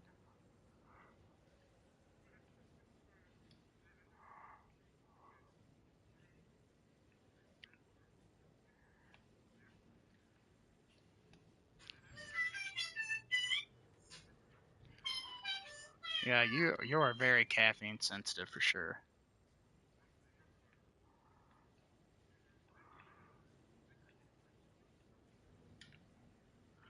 Now be very careful with that, because if you are that sensitive to caffeine, even drinking just a little bit too much caffeine could throw your heart into arrhythmia and fucking kill you.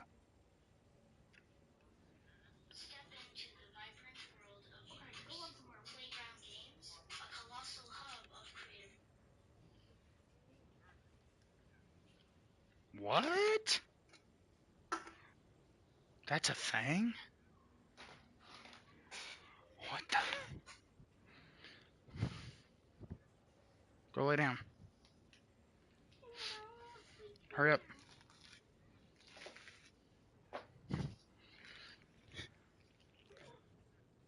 Okay, baby.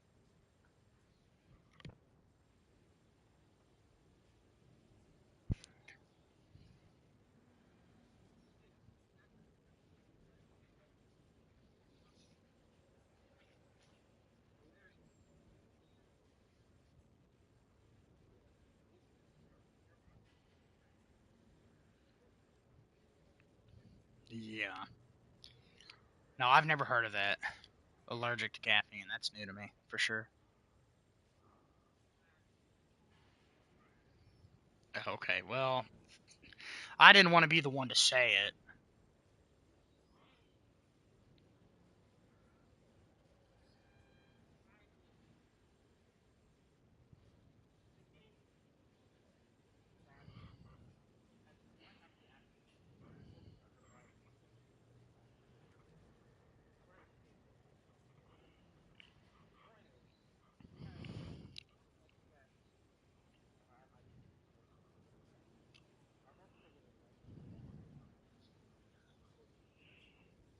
Well, it here's the thing. Most people don't just jump straight into it. So by the time most people are 25, 26, they've had energy drinks, or they're used to a certain amount of caffeine intake. They've kind of bridged that gap. Now, I remember the first time I ever had an energy drink. I drank two Nosses, and it fucked me up bad. My heart was racing. I was like, it was terrible. Because I had way too much for my first time. But after that time, it was never quite that bad again. And I feel like most people get to high amounts of caffeine over time. And since you are so used to such small amounts, and maybe even your mother too, then yes, I think it absolutely would be a terrible idea to ever drink anything with like dude. You can have up to like 300 or 400 milligrams of caffeine a day, no problem. Like an average healthy person. But not if you've never had more than like 100 caffeine, 100 milligrams or 150 in a day. Like your body, yeah, it's like imagine you never did meth and then you just took a huge hit of it, instead of just kind of working your way up. I think that really makes a fucking difference for sure. When I was younger, I could down Big Monster can now. Coffee can give me heart palpitations, love flavor, not worth dying. I don't have that, but I think that's the kratom. The kratom is a depressant, and the energy drinks. So the kratom will make me sleepy, and it slows my heart rate. So when I drink caffeine, I don't get any of that. I just get the positive effects where I'm not tired. Dude, okay, guitar jams. That shit literally killed people too. That's the fucked up thing. that cup of lemonade had so much caffeine in it, and there was no warning that people were drinking and getting high. Unbelievable. That is, yeah. Shame on them for doing that shit, man. And now they put a warning on it. And I'm like, dude, anybody, a child could have ordered that lemonade, chugged it.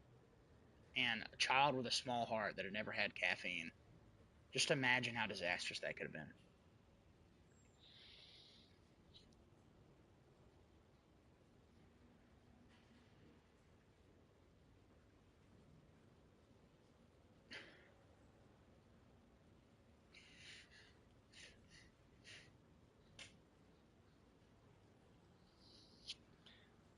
I don't know. I've never eaten at Panera. I've thought about it, but I've never actually eaten there. So I actually couldn't tell you. I know that it's one of those fancy restaurants that fancy people go and get food from. It's super overpriced, and it's not stuff that the average ordinary person would ever buy to eat. Not with fucking McDonald's Taco Bell down the road, at least.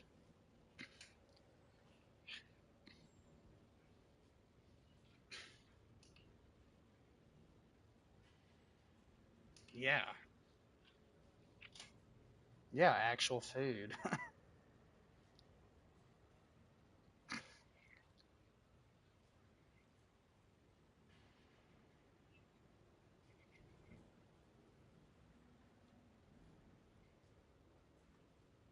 Yeah, for sure.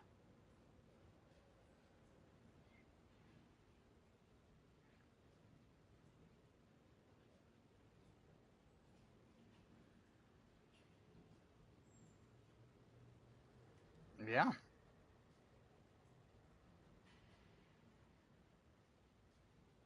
Yeah, I agree.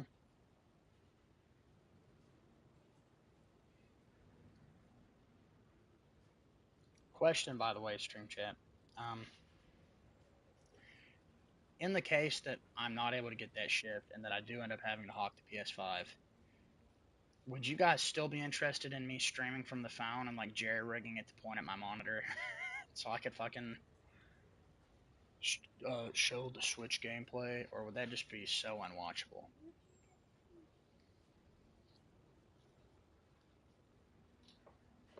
Because there is a way to capture card it to an Android, so I might be able to.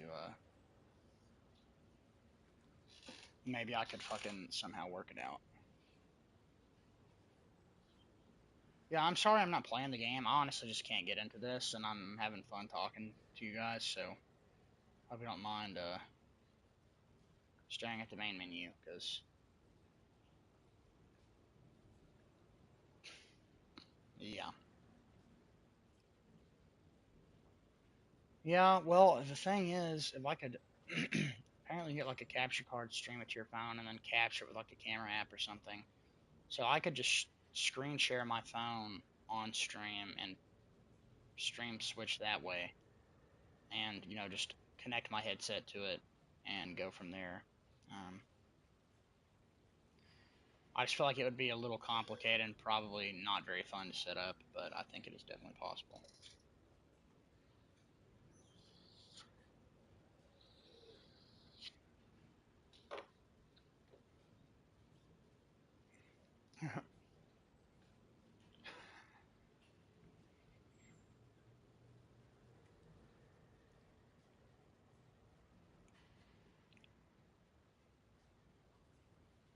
Yeah, it's 8:25 for me.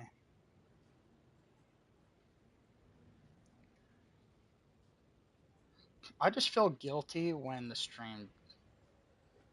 I would agree. I think it's more like I don't know. I feel guilty. Like the stream quality has dropped so much, but I'm just in such a tough spot financially that I don't want to give up on streaming. I still want to get in here and talk to you, even if it's just chatting streams where I just sit here and talk and share my phone screen and do retarded shit. Like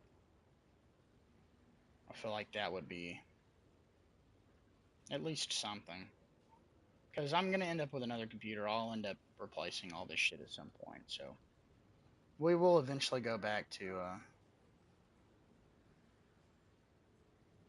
streaming from an actual computer. I don't like streaming from the PS5, but I do like still being able to. I can kind of pretend like I'm still using Linux You know, like I'm still on my computer, I'm just playing more games. Yeah, I appreciate that, Guitar Jams. That seems to be the general consensus in the chat, and I'm really grateful that you guys are accepting of that because I think I've said this, but you have some old what?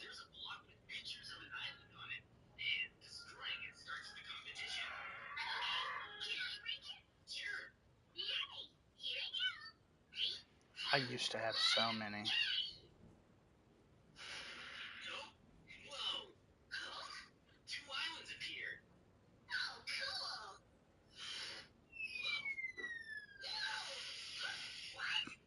Yeah.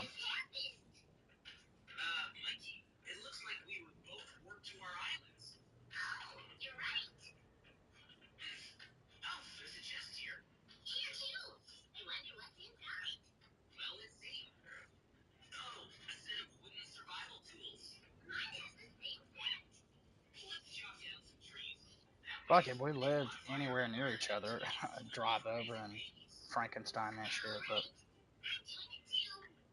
you're like 8 or 9 hours away from me, aren't you? 10? I mean, you're not. Georgia and Texas aren't. Hey, let's just put it this way. I could be living a lot farther away, of course. Have you lived there your entire life, by the way, or did you just like move there one day, or? That's cool. I've only ever known one Texan. You ever see Kill Tony? You ever see Kill Tony? It's like the biggest comedy podcast on the planet, and it takes place over there in Texas.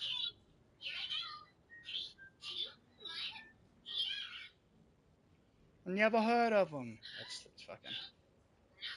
Sammy Kine for the clutch driving PC over. Fuck, I wish. I'm in a Discord call with Pumpkin, and he basically telling me that he had some extra hardware lying around. I have an RX 570 put up somewhere, so theoretically I could probably get a rig running that was cheap. I don't know. I think I'd almost rather wait and buy the parts brand new and up to date. If I was gonna spend money on something that is versus like buying an old office PC.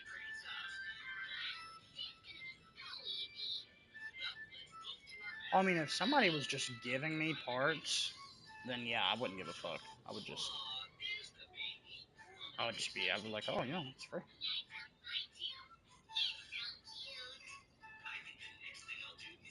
Well, I mean, it's probably expensive. I'm not gonna lie. I've tried shipping stuff before, and it's like $100 just to get it to the next state. I mean, I could be wrong. Maybe it's different.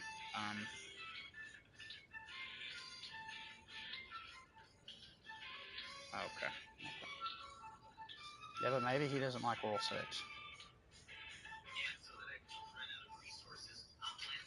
Okay. Well, I was gonna say, Chad, that I do have. Sam does have a PS4 that I sold him that I'm sure he would be more than willing to let me have back. And my son also has a PS4 that's just sitting there not being used. So theoretically, if I didn't have the PS5, I would still have access to a shit ton of my games, and I could still stream from there. It wouldn't be preferential, but there's PS4 has so many good games. I'm sure I could find something to play.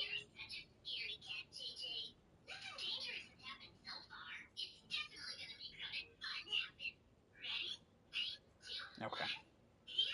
I hate to do this stream chat, but I don't know if I'm actually going to get to work tonight or not, so just to be safe, make sure I get enough sleep, I'm going to go ahead and kill the stream. But Jar Jams, it was great talking to you, bro. I really appreciate you being here. And if I end up not working today, then I'm going to go DoorDash for a while, and then I will be on after the fact, for sure. But I hope you have a wonderful day. And whoever the other 6 people in the stream are, me and Pumpkin is one of them. Oh, in a tux, yeah, okay. Yeah, you too, man. Yeah, I hope to see you guys later. Good night.